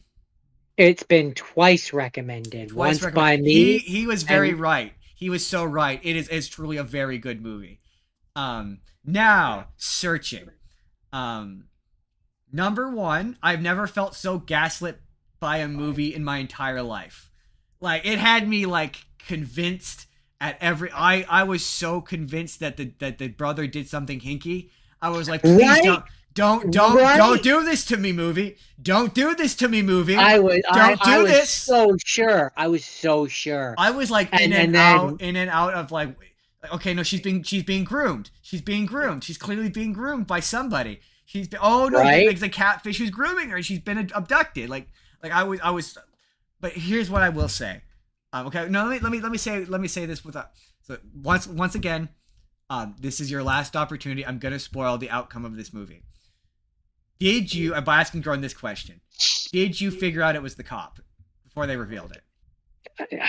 No, it took me completely. I didn't. I thought. Okay, so for the large part of them, like pretty much right from the beginning, as soon as I saw the brother, I was like, oh, it's gonna be the brother. Like there's no way it's really? not. Like that caught me completely off guard. I was not expecting him to go there. I thought for sure he just looked so suspicious. I don't know. Maybe it's just me, but I thought for sure it was going to be him. And so it gets to the scene where he's like, what did you do to my daughter? What did you do to my daughter? And I was like, boom, called it. Knew they were going to do it. Wow, that's so funny. No, that completely. And then he's like, I sold her weed, and I was like, oh, that makes so much sense. Who's it gonna be then? Like, oh, and I didn't even then like he connects it to the detective, and I was like, oh dang, so like did not see that coming. Here's what I will say about finding out it was the detective. There's certain times when I'm watching movies where movie language gives away the ending, like where I know how movies work, and I know so. When he was like, I'm really glad you got assigned to the case. I'm really glad that you were the one who got put in charge of this. That you're helping me out with this. I went, wouldn't it be funny if it was the cop? And I'm like, it just seems like, what if it was the cop? What if she's the one? But then I'm like, but she has no motive. Like, yeah, that was the thing that made that movie. That's why she has no motive, but she was really like, it was him being like, oh, and him Googling her. And I'm like, oh, that's the movie being like, you need to be familiar with her background. Her background is going to come back later, and something tied to her background is going to be a big twist. And I keyed in at that moment. I didn't think it was going to be. I didn't fully think it was until he started to put it together, and then I was like, it's the cop. And then the minute it was the cop, I was like, it's the son. The son did it. And I thought, because I was like, because then I keyed into her being like, her telling the story of how she covered shit up for the son before. As soon as it was like, it's the cop, as soon as it cut to her confessing, I'm like, it's the son. It was the son. It blew my mind when it was the cop. Once it was the cop, I was like, okay, maybe. But no, up until that point, I didn't even suspect the cop. I did. It's one of those like, I didn't, because I was like, I didn't. It's hard to explain. Like I had an inkling. I had an inkling that it might be her. But I was like, but this is that kind of movie where this could go completely like complete left turn and not be that. And I almost just So was joking to myself. so here's the question: did you think that he was gonna find her? No, I cry. I'm not even gonna lie. I fucking cry. Like I started to get, I I started was to tear up. I started getting oh emotional when it shows oh when I'm like when they're pulling it up. I'm like oh my god, let her be alive, let her be alive, let her be alive, let her right. be alive. And then like when it shows her in the picture in the wheelchair at the hospital, like my heart like leapt. I was like, I was like, oh oh my my shit. god. But Yeah, like oh no, no, because I guess the implication because I was like, so does the cop get off now or is she still? Because no. I I guess she think she went technically to. killed the guy, right? That's the Yeah, implication. I She think kills the yeah. guy. She uses the guy to frame That's my and one make it. thing is her covering it up doesn't really. The movie's so good that I'm willing to look past this small indiscretion, but it doesn't really make a ton of sense because like it was an accident. It's very clearly an accident. Her retelling of the story Yeah, but describes it as an accident. Any I forensic think evidence would describe it as an accident. I think the implication was that he had a prior, like he had prior offenses or he had a prior thing, didn't I he? think what she seemed to imply, the implication I got was that he was autistic or that he was developmentally challenged. Because she kept saying like he can't handle this kind of thing. He can't handle this kind of attention. He doesn't want that kind of attention. So it seemed to me that she was implying that he was like, and she kept saying he's a special kid. So I think the implication is he has some sort of like social developmental disability that prevents him Okay. from. Because otherwise, yeah, it was an accident. Like she could have like he could have phoned her. She could have brought in a rescue team, and they could have gone down there and found her sooner.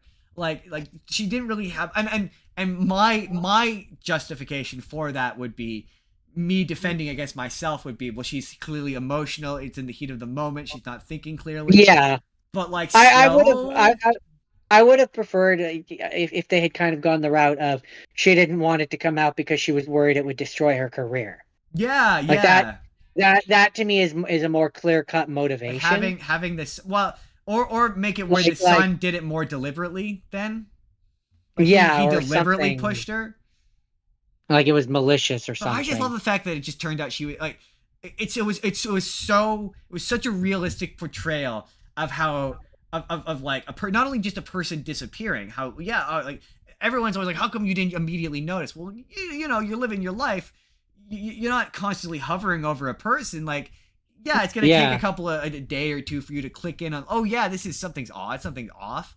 I also really enjoyed how the build up to it as well the build up of him of him seeing how like how he's not as close with his daughter as he thought he was and like yeah the emotional you even though it's just through the computer and the cameras and stuff you feel the and emotional weight. I love The how actor does such a good job. we're with him the whole time because yeah, like she's constantly trying to convince him, and like on the entire time, like when it's revealed that she's dead, I'm like, or you think she's dead, I'm like, no, there has to be one more rug pull. There has to be. This can't be it because I'm like he's right. Why did she phone him? Because Yeah, why did she? That was the part that I kept coming back to. I was like, why did she phone him? Like if she if was she running didn't if she away, wanted to just slip slip away into the away. night, why would she call him? Why would she call him? Like that was the part that I kept coming to. Yeah, I do. Not that I wish that I'm happy she survived, but yeah, it would have made more sense. The cover up would have made more sense for me had had he actually deliberately done something. Um, Yeah, like if he was a scorned boyfriend or yeah, something. because it's like it gets easily yeah, it sounds like an accident, and like if her thing was I covered it up because I was afraid he'd get arrested and be put in jail for murder, he wouldn't have. It would have been determined as at best manslaughter or like accidental death. Like he didn't deliberately push her. It was very definitely an accident. So like I just don't think he would have gotten that like in as much trouble as she Yeah, thought. But that could be very well the clearly, point, right? clearly the idea is that like I think the point is supposed to be that in the moment she made a rash, quick, fast, Yeah. bad decision, and then every moment after that was the inevitable liar's pursuit of trying to cover up the thing that Yeah. you started, the snowball effect, and then you're in too deep, and it's like, well, I have now covered up this thing which is True. worse crime, and so I can't let them discover that I did this because that and this and this Yeah, and this. that's fair. Now I need to talk about this movie from a filmmaking standpoint. It's kind of I was reading about it. Apparently they shot it in 13 days. and it was all shot mostly in like one house. So there's scenes where they're talking. It's brilliant to me because it must have been very cheap to make. Oh yeah, I was watching and I'm like, most of the budget for this thing, I didn't look up what the actual budget was, but most of the budget had to go into licensing the social media platforms that, like, most of the money had to have gone to paying Facebook to let. And it was very funny to me because you can tell which companies wouldn't let them use their IP. So clearly Twitch didn't want to let them because I don't think all of it was distracting that all of them were real up until I don't think Ucast is a real thing. Like, I don't think the website she was using to streaming, I don't think that's a real website. I don't think so, but I actually don't know. For all I know, it is. Maybe in 20, I think this came out in 2009, 18, I think. So in 2018, then maybe Ucast was a thing, but I don't think it's just kind of, yeah, it was just kind of like, yeah, clearly they couldn't afford Twitch. I mean, my other favorite character is the guy who's clearly just a troll. And I love the notion of like a troll finally getting beat up in real life. Like, right, I mean, right. Look, there's consequences for actions. Yeah, I get that you're supposed to be mad at him for beating up a teenager, but sometimes teenagers deserve it. I mean, I am not going to condone violence towards another human, but I'm not going to say that it wasn't satisfying. Also, Jordan, and this is where I'm going to end this, because this might be a challenge for both of us. Jordan, did you know there's a sequel? There is? Yeah, it doesn't continue the story, but it's another one of those. It takes place in the same world and it's the same kind of film, like same style, but it's a different characters, different story, same idea. Director. I think so. Yeah, I think it's the same directors. Yeah. Interesting. Yeah. Interesting. That might be I almost might have to be a thing. Might have to be a thing where we return to. But to wrap it up, Jordan, you were right. It was a phenomenal fucking movie. I was shocked. I was literally on. Like I said, I've never felt so gaslit by a movie. I was on the edge. You better pick up that phone. Jordan, I'm picking up the phone because you fucking called because it. I called it. Because you called it, Jordan. I'm the one who ring. Hey, Jordan, Jordan, you're calling me, Jordan. Ring. Hey, Jordan, you there? Yeah. Jordan? Yeah. You were right. Hello. Jordan, you were right. I know. Click. I know. Anyway, that was seriously. If you sat through the spoilers, I'm sorry, I had to spoil it. I had to talk about how good it was. But if you just tuned back in, go watch Searching. It's really, really good. Jordan's got good taste. He picked the correct movie. Do it. Jordan, what is your first one that I suggested you watch? Jordan, you know what? I'm gonna let you pick. Which one do you want to talk about first? Which one did you like more? Or you want to end with the one you liked more and start with the one that you like less? That's a hard thing for me to answer because I like them both for different reasons. Okay. Which one do you have more to say about? So, I have more to say about Ultraman. Let's finish on Ultraman then. Leo. We'll start with Leo. We'll finish on Ultraman. We'll start with Leo. I liked Leo. It was cute. It was fun. It's better than you expect it to be. That's my number one thing with Leo. Yeah. You're like, oh, it's just an inoffensive, and then it goes places. It does go places. My one thing, I don't like the mean teacher. I don't like that she gets a happy ending. Yeah, but that's the whole point. She realizes her mistake and she fixes it.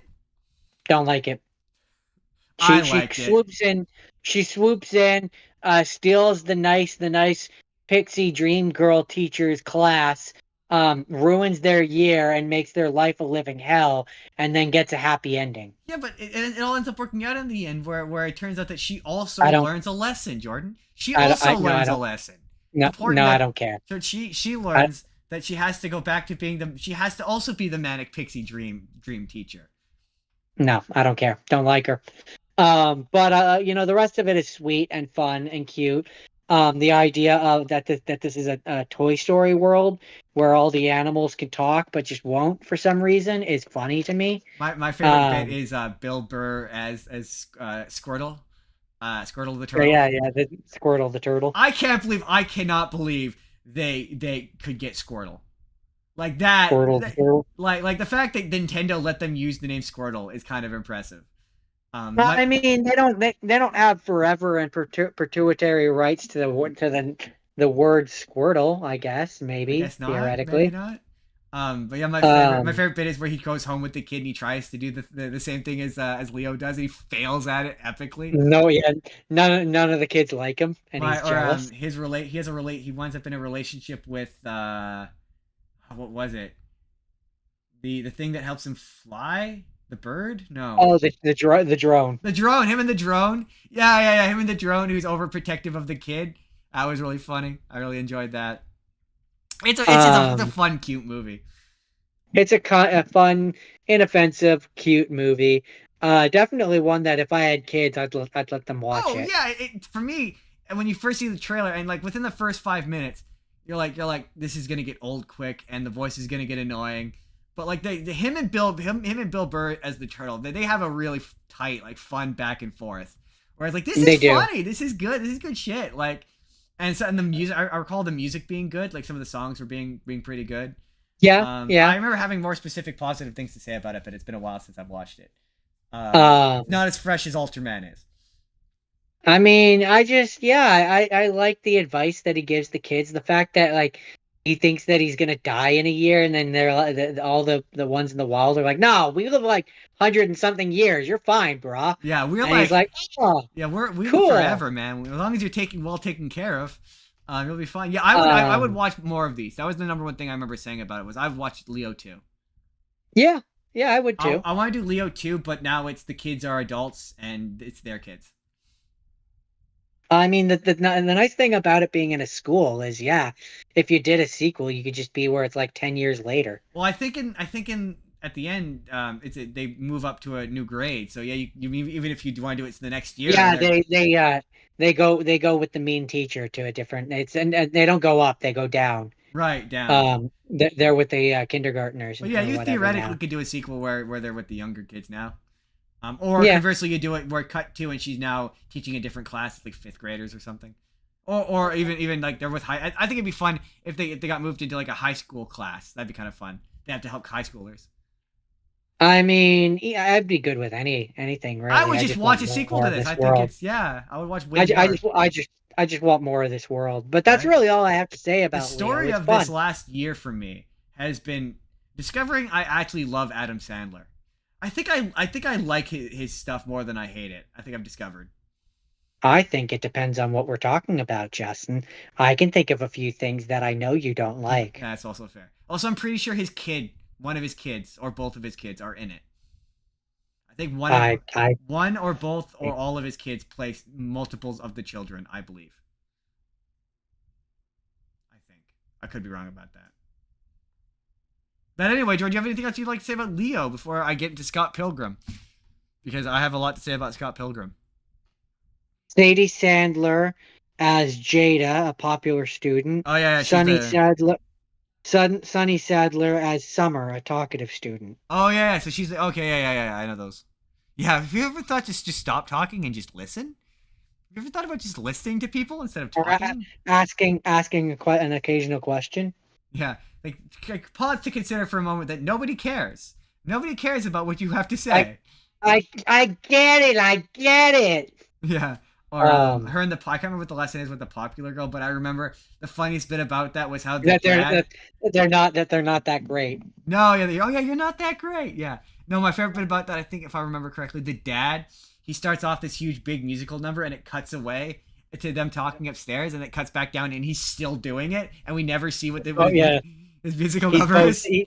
he's boasting about how he got his daughter like 2 extra minutes on the test or Yeah, something like that. yeah. It's so funny. So anyway, so you have anything else to say about It's a good one. did you I'd enjoy it, watch it Jordan? again. And Jordan, Yeah, was I right? And are you glad I made you watch it? yeah, Good, you were, good, and I am. good. Okay. My final haven't seen I Jordan. I can see why you recommended it. Good, good. My final haven't seen. Actually, I'm glad we're gonna end on Ultraman because that's the movie that began this premise. But the second one I hadn't seen was Jordan wanted me to watch the Scott Pilgrim show because clearly he watched it and we haven't actually talked about it yet. But he went, "What the fuck is this?" And I agree. And he was like, "Justin needs to Yeah, watch this because it's bizarre. And who is this for?" That's my yeah. first question. That's my first thing about that show is who is it for? Because like if you The haven't seen hardcore the movie movie, fans. yeah, if you haven't seen the movie, I guess you could enjoy it on your own. But it's and the books. Like I could see how you could have read the books and not watch the movie and enjoy it.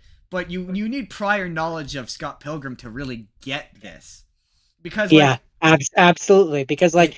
the first episode is following the plot, and then like pretty immediately it just goes Oh yeah, like it like rapid fires through the plot of the movie to get to the part where he fights Matthew Patel, and then I'm gonna have to spoil Scott Pilgrim takes off.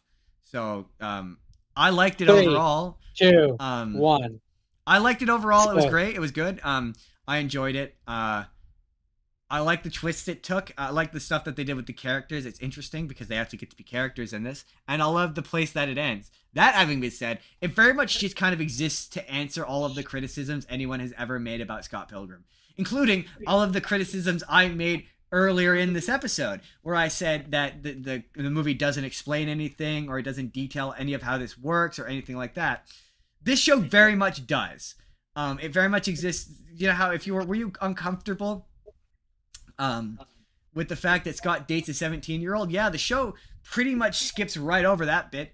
Like it's funny because the movie, the first line of the movie is Scott Pilgrim is dating a 17-year-old.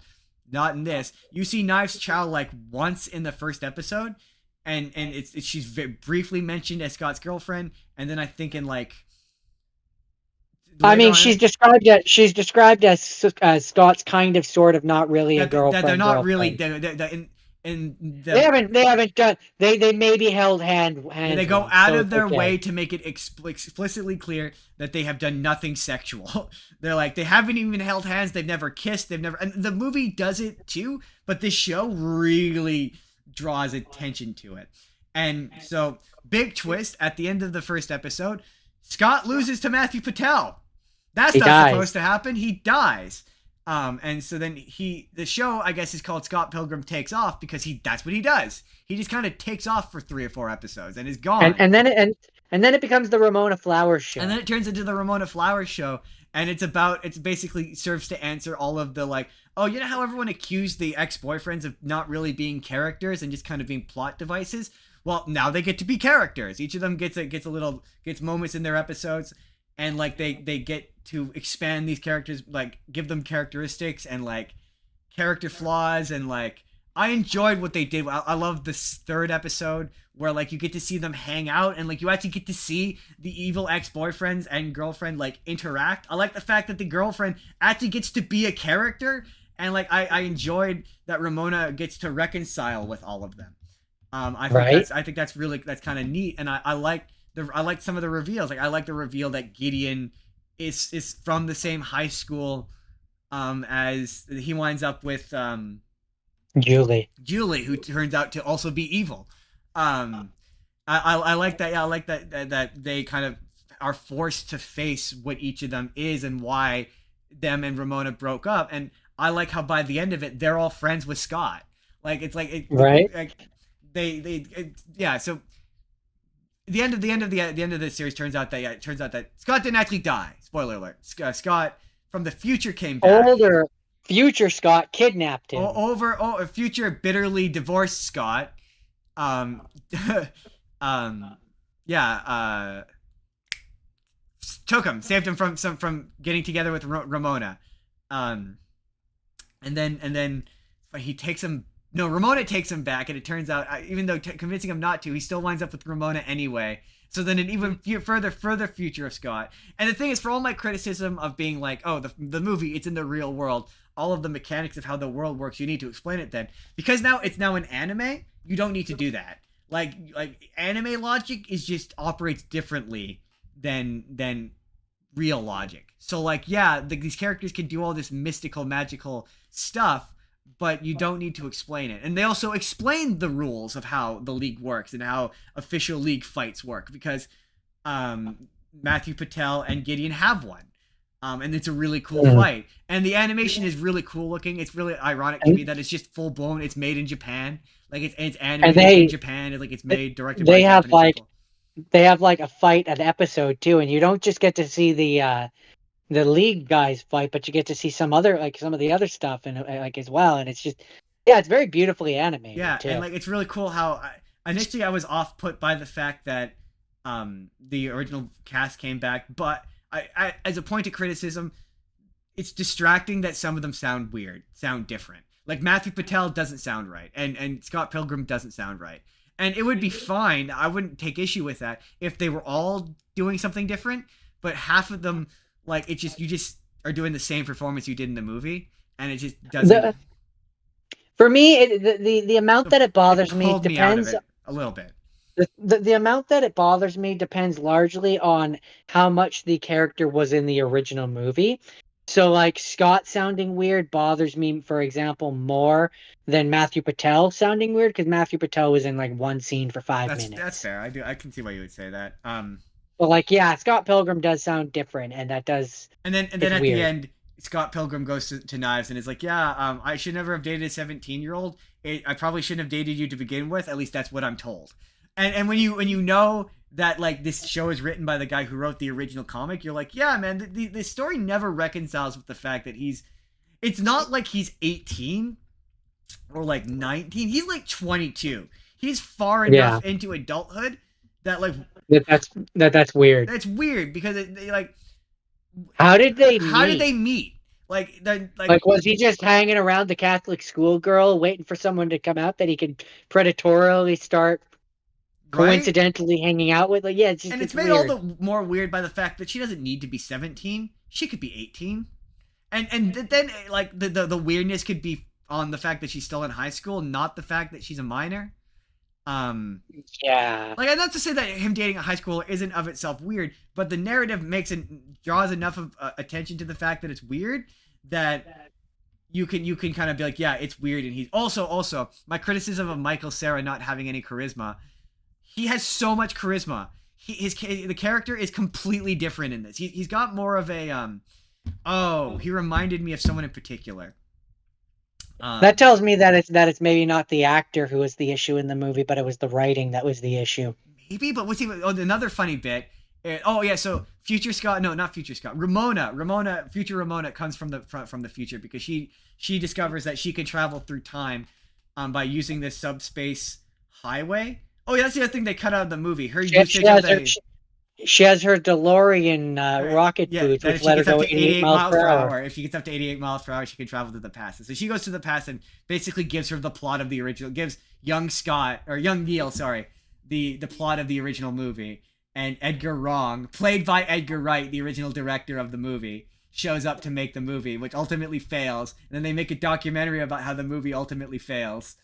It's funny. It's a funny show. It's very funny. It's very. Well, yeah, very it really good. does. It really does serve to answer every criticism of the original Scott Pilgrim comic and show. And it's another one of those like, I feel like maybe I would have more of an appreciation of its differences from the original source material had I read the original books more recently.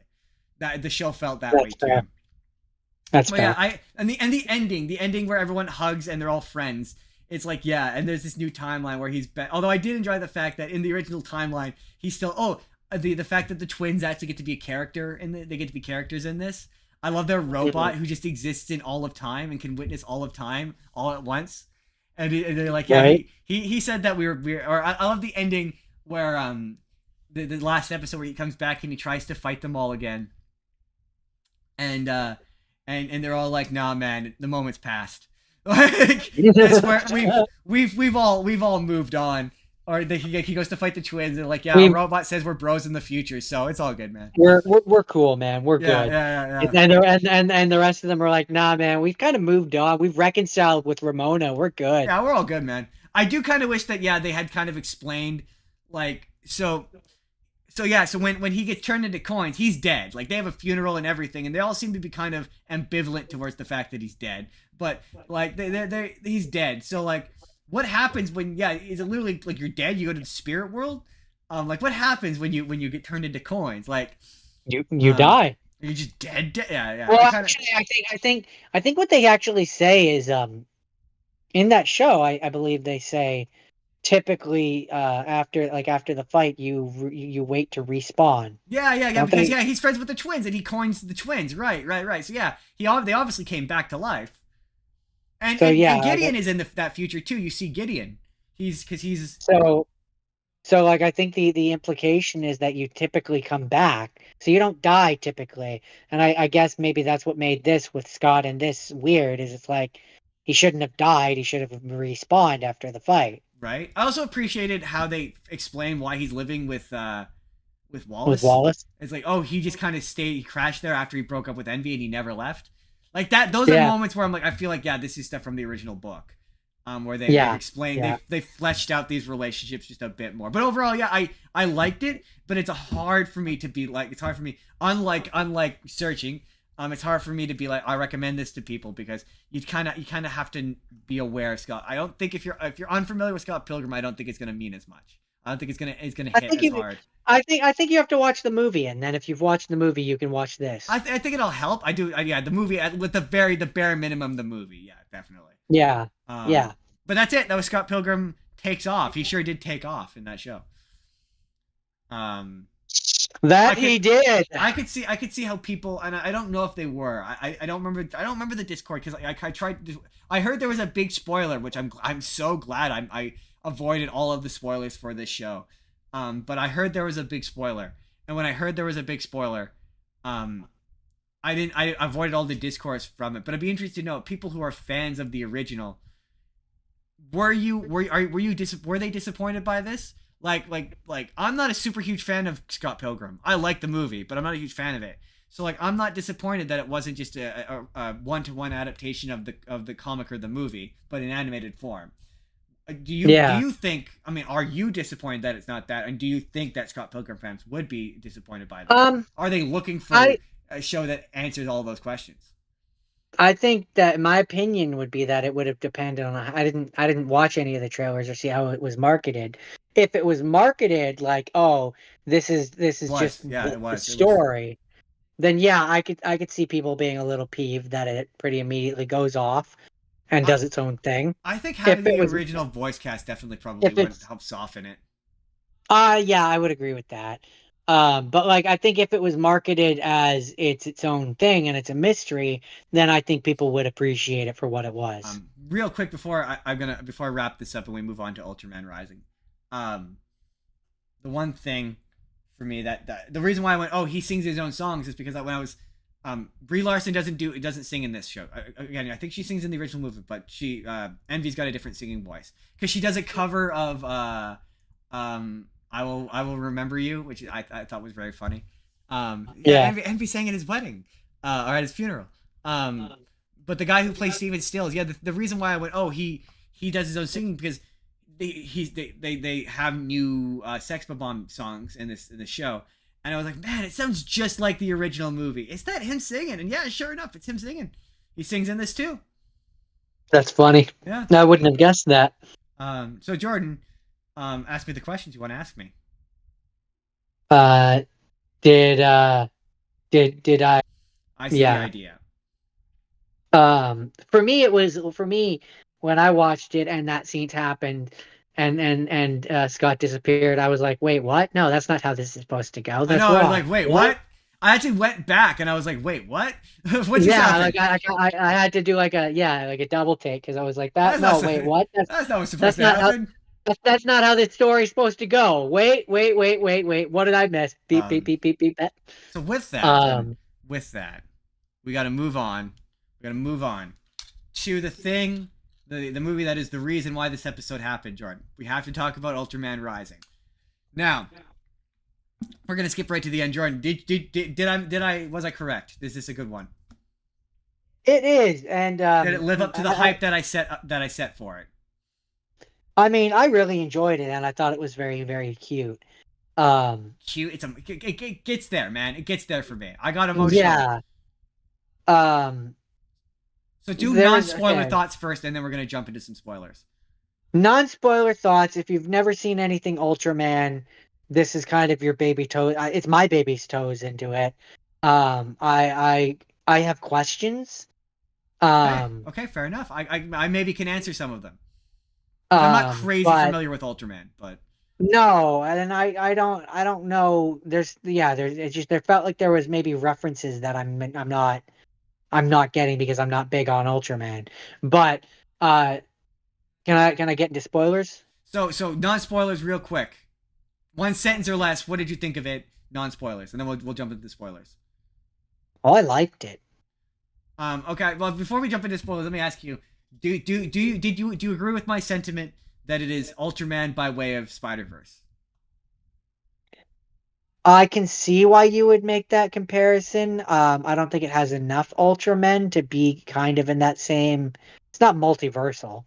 No. But I mean, in terms of its aesthetic and style. Oh, yeah. I could. Sorry, I'm just noticing that we've had a comment. Sanguine Crimson. What am I watching, by the way? Two bearded blokes talking about what? Currently, we're talking about Ultraman Rising. Ultraman Rising. Um, Sorry. What was your question? You said you saw the aesthetics to Spider Verse. How it reminded me of Spider Oh Verse. yeah, yeah. Yeah, the thin kind of lanky characters. I could kind of see where I'm like more meant what. like in terms of its like color and like animation style. Yeah, short version. Yes, I can see why you would make that comparison. Um, we're not talking about Marvel shit specifically. We're comparing the Netflix Ultraman Rising movie, and Justin is saying how aesthetically, it reminds him of the Spider-Verse movies. But yeah, no, we will have fun. Thank you.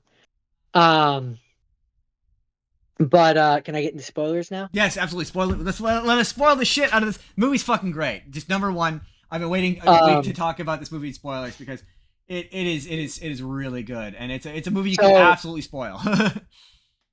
okay, questions first. Yes. Um, are the characters in this based off of ones from the original? No. No. It's a new interpretation. No? No.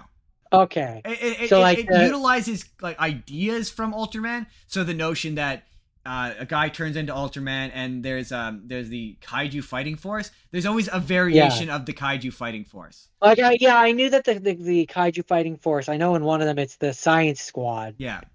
Yeah. There's always a Um variation of so them. like the dad and him have different looking faces, and I was like, Yes, that is is a that a thing. reference? There are different versions. There are different Ultramen. There's not just one Ultraman. Okay. Ultraman. Well, okay. We're gonna end up skipping around a bunch here, but you know how at the end, um, you find out that the mom is still alive and she's on M19. I didn't know where she was. I just know that she's like, I'm She's like, still alive. I'm still alive and I'm in like coordinates M19 or whatever. That's Ultraman's Okay, yeah. planet. That's Ultraman's planet. She's on Ultraman's Oh, home planet. And yeah, there's like interesting. I mean I think no, I don't know if I had you watch it, but there's a And movie that was called the other the thing. Ultra Brothers where there's like five or six. There's at least like they're kind of like similar to Sentai or where there's a bunch of them. There's more than one, and they all look different. That if I had to give one not complaint, but I guess criticism to this movie is I don't feel like they explain the Ultraman powers enough. And I can see why that was my thing. I'm like, this movie doesn't waste time explaining to you who Ultraman is, what he is, where he comes from, what his deal is. Um, the one thing with this is that I didn't like. I don't like that he talks as Ultraman. I understand functionally for the movie why he does that, why they need him to do that, but Ultraman doesn't talk. Well, that's not true. Yeah, Ultraman traditionally does. That it depends. Okay, the thing with Ultraman, it kind of depends. Sometimes they talk, sometimes, but when he's the Ultraman that's like fused with a human, they don't typically they don't say one-liners like he does. Like that he's not that kind of character. But that's that kind of didn't the really. point of this movie, to be fair, though. Yeah, that didn't really bother me so much as I was just like, and maybe I missed it, but I just was like, so where did they get the Ultraman powers? How did they have the Ultraman powers? Why do Yeah, they have the they Ultraman skip powers? they skip over that Why because that's why not does the point of this why movie. does why does this family just have the like? And so it yeah. Traditionally, In an origin movie, there should be a little bit of origin. I don't disagree with you. Like ultimately, Especially if this is supposed to be like the North American way to enter into this like what Ultraman is. I don't know what Ultraman is. You're fair. assuming a lot to assume that I know what this is and how this world works. You kind of have to take at least 5 minutes to go like to have a scene where the dad, as a young man, like goes into a crater and finds the magical power that allows him to wada yada I do whatever. I do agree. Like especially when you get to the end and you find, I thought it was a thing of like, oh, Rem- he passes it on to the son, and he can't yeah, turn into. yeah. No. At the end, you find out, no, he could still turn into Ultraman, and he's not injured because they're like, oh, he can't be Ultraman because he's injured, but he didn't seem to be injured. I did love him coming back though. That I was like, oh, I thought for sure he was dead. I thought for sure he was dead. I was like, this is that kind of movie where he could be. Yeah, but in a movie which is supposed to be, yeah, again, when he shows up and he's the Ultraman, I had the exact same thing where I was like, oh, so why did he need the sun to be here? Yeah, right. Why my and hey, look, you can be critical of the things you love.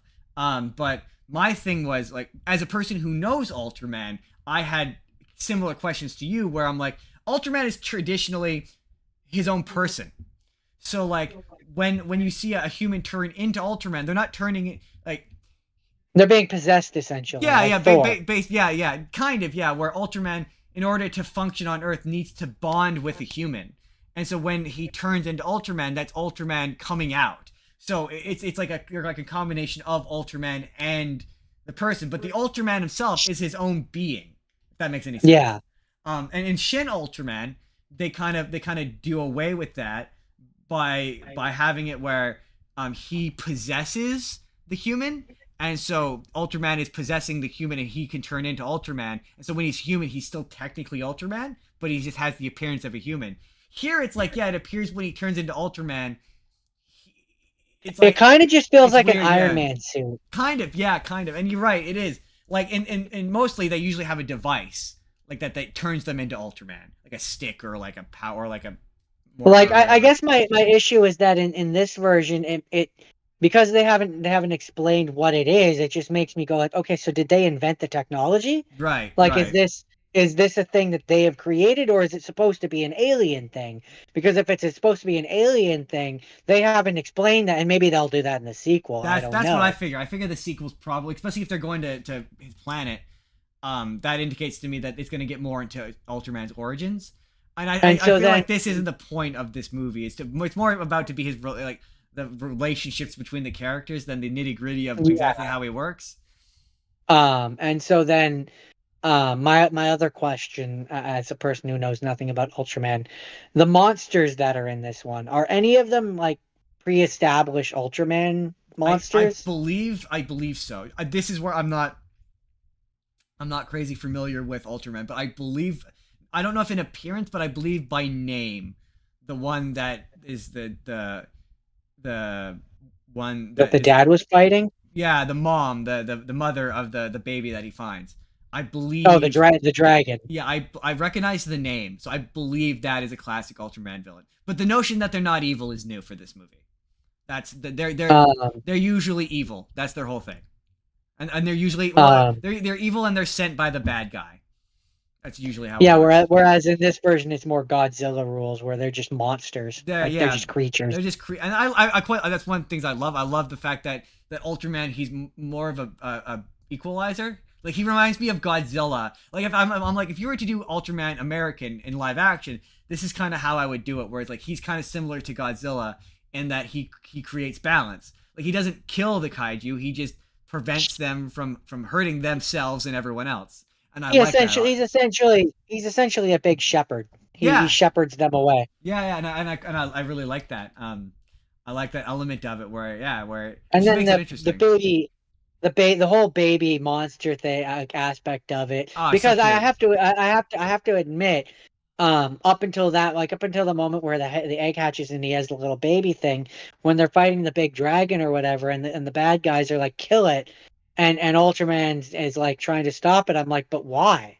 They're Yeah, monsters. Kill yeah. them. Well, that's what I like about this movie is I like the fact that the bad guys are not bad guys. They just see a solution in a different way that maybe isn't necessarily the right one. It's a Um, little more brutal, but and it's not necessarily the wrong thing.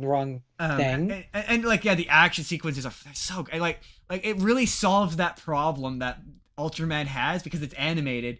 I've talked about it before, but the problem Ultraman has is he's big and he's fighting big monsters. So in order to look like he's fighting gigantic monsters, he has to move slowly. Um, and so it makes the fight sequences look clunky. Like, they don't, like with Godzilla, when he like slowly bashes against guys, it looks less clunky because he's not just a rail thin guy. Whereas with Ultraman, it makes the fight that end. They have it in this, but it works differently in different Ultraman stories. But the heart thing, there's a lot of Ultraman fights where the timer. Yeah, their idea of creating drama is just to have the timer go off, and it's annoying when you're watching him try to, and it's like, boop beep, boop beep, boop beep, boop beep. I'm really glad that this movie found a way to be like, yeah, no, he doesn't have to worry about that all the time. Because that was early Ultraman was very much like, yeah, this is a constant and looming threat. And then there'd be other fights where it just doesn't happen, so the rules of how it works are like inconsistent at times. It's really annoying. Yeah. It's a thing I kind of wish they'd do away with in modern versions of this character. But yeah, for me it was very much like, yeah, if I were to be like, hey, you want to learn about Ultraman? And you like Godzilla and you want to experience Ultraman, like, and not have to worry about any franchise baggage, it's definitely the one. I want, and I'm really happy. It's one of those movies that I loved, and there's sometimes where I watch a movie where I love it, and then you go to find out, you go to read more about it, and you're like, oh, I'm the only one who thinks this is good, damn it. But which means I'm not gonna get to see another one. So every time I watch something, I'm always like, please tell me that other people think this is good. Because that means that I don't get to see a sequel. And it did exceptionally well. It's exceptionally well regarded. It did exceptionally well in terms of streaming numbers. What I want in part 2, or maybe part 3, after they come back from Planet Ultraman, is I want them to come back and fight Godzilla. That'd be pretty fun. The climax of this movie where it's the mecha whatever, and then it turns into him just fighting a giant robot. Oh, it's all good shit, man. Great movie. Oh yeah. I had a good time with it. It's genuinely just a good movie, man. I was legit. It was one of those ones that it caught me so off guard. I put it on. It was for our Netflix episode. I put it on just on a lark because I like Ultraman. I like Godzilla, and I heard it was good. But just one of those ones that it caught me off guard just by like how good it was. So Justin, ring, ring, ring, ring, ring. Do you hear that phone? Ring, ring. Pick it up. Ring, ring, ring, ring. Sorry, Jordan. I'm supposed to phone. I'm phoning you this time. Ring, ring, ring, ring. Yes. It's Justin. Justin, do you hear that phone? I do. Do you hear that phone? Because you called it, and I'm calling you back. Oh, I mean, I did call it initially, and now you're calling me back. And yeah, it's good. I'm glad we did this episode. And in terms of the first part with movies we've reviewed, I'm definitely gonna re-explore that. I like picking for each other. I like getting to do that every once in a while. Because yeah, I think every once in a while, it's fun. To wrap up, before we get into the assignment, because we've already talked about the assignment, what's happening next week to death. But I love this show because I discover shit I otherwise, when you're pushed to watch stuff that you've never seen, you experience all kinds of crazy shit, and we wouldn't have gotten to see half of this good stuff if not for this show. Like, and that makes me so happy. We wouldn't have seen Ultraman. Maybe I would have watched it eventually, but certainly you wouldn't have watched Leo, or you probably wouldn't have. I might have eventually. But yeah, that's why I'm glad this show exists, and I'm hoping that some of the audience who tapped in there for a little bit, maybe they saw something different or interesting, that they can check out. That'd be kind of fun. But with that, the assignment for next week. It's the season finale. Everybody next week. And we've talked about what the season finale is. It's Deadpool. And the X-Men. And the X-Men. So we're actually getting to see Deadpool on opening night for the first time in like years. It's the first time we've gone to opening night of anything because we figured Deadpool deserved it. So Deadpool. It's gonna be a game of. I'd like to watch. Instead of telling you what let's give some sneak peeks on what maybe some of our previews of what we're thinking of doing for next week. I'm probably gonna do X-Men 97 finally. I think I'm finally gonna sit down and watch that. Let's probably start that today. I mean, I know one of us is gonna do X-Men Origins Wolverine. We both have to do Deadpool. I think one of us has to do Days of Future Past. Probably me. Am I gonna do all the bad ones?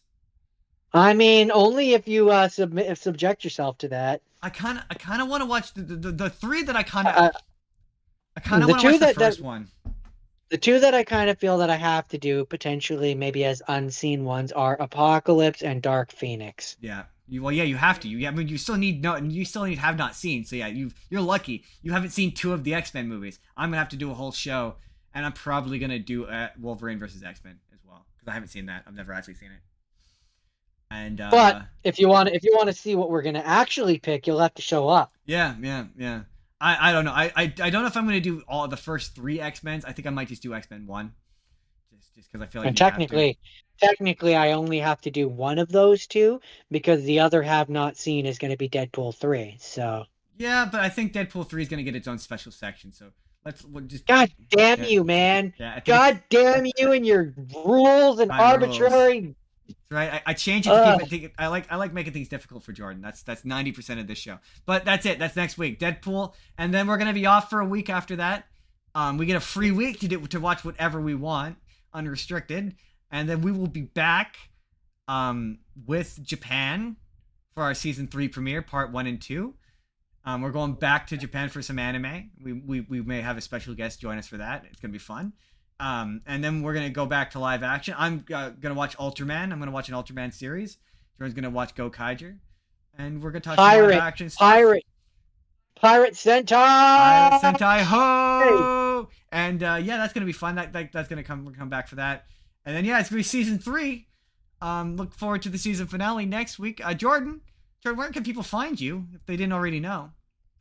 I do Minecraft Mondays on Twitch. I'm ZethGore187, and the rest of the time I'm here watching movies. I am on TikTok. I'm at Justin Spurr on TikTok. I recently, and I don't know. Jake suggested splitting it up and me doing half and him doing the other half. I don't know. Maybe I'll post it here. But I recently did a political debate with, once again, our good friend Jake from Arete Media. We talked about political stuff. You did politics? You don't do politics. Stay in your lane, funny man. I'm considering just straight up just giving him the live and letting him do with it what he wants. But maybe I'll post it here if it's something people are interested in seeing. I might post it here. We'll see. But yeah, you can see that. I'm hoping to do more TikTok lives again to get back on doing that. So yeah, come follow me on TikTok. We also have a TikTok, Spur of the Moment podcast TikTok. Go follow that. We post clips from there. The shorts that go on to this YouTube channel go up there, but they don't have sounds on them. They don't have music on them. You can check that out. Promote all this shit. Like and subscribe. Comment. Leave comments. I try to post 2 videos of this podcast. You don't have to watch the full 2.5, 3 hour long thing. You can watch it in isolated clips. I got some good ones from this week. So look forward to that next week. You can email the show. It's justinsbusiness@gmail.com. That's the show email. Go to aretemedia.org. Jordan, am I missing any plugs? Trophy Smack. Once again, thanks for making us, and Jake, thanks for sending us this beautiful trophy. And one weekend at Horrorland. Go support them. That's it. See you next week, everybody.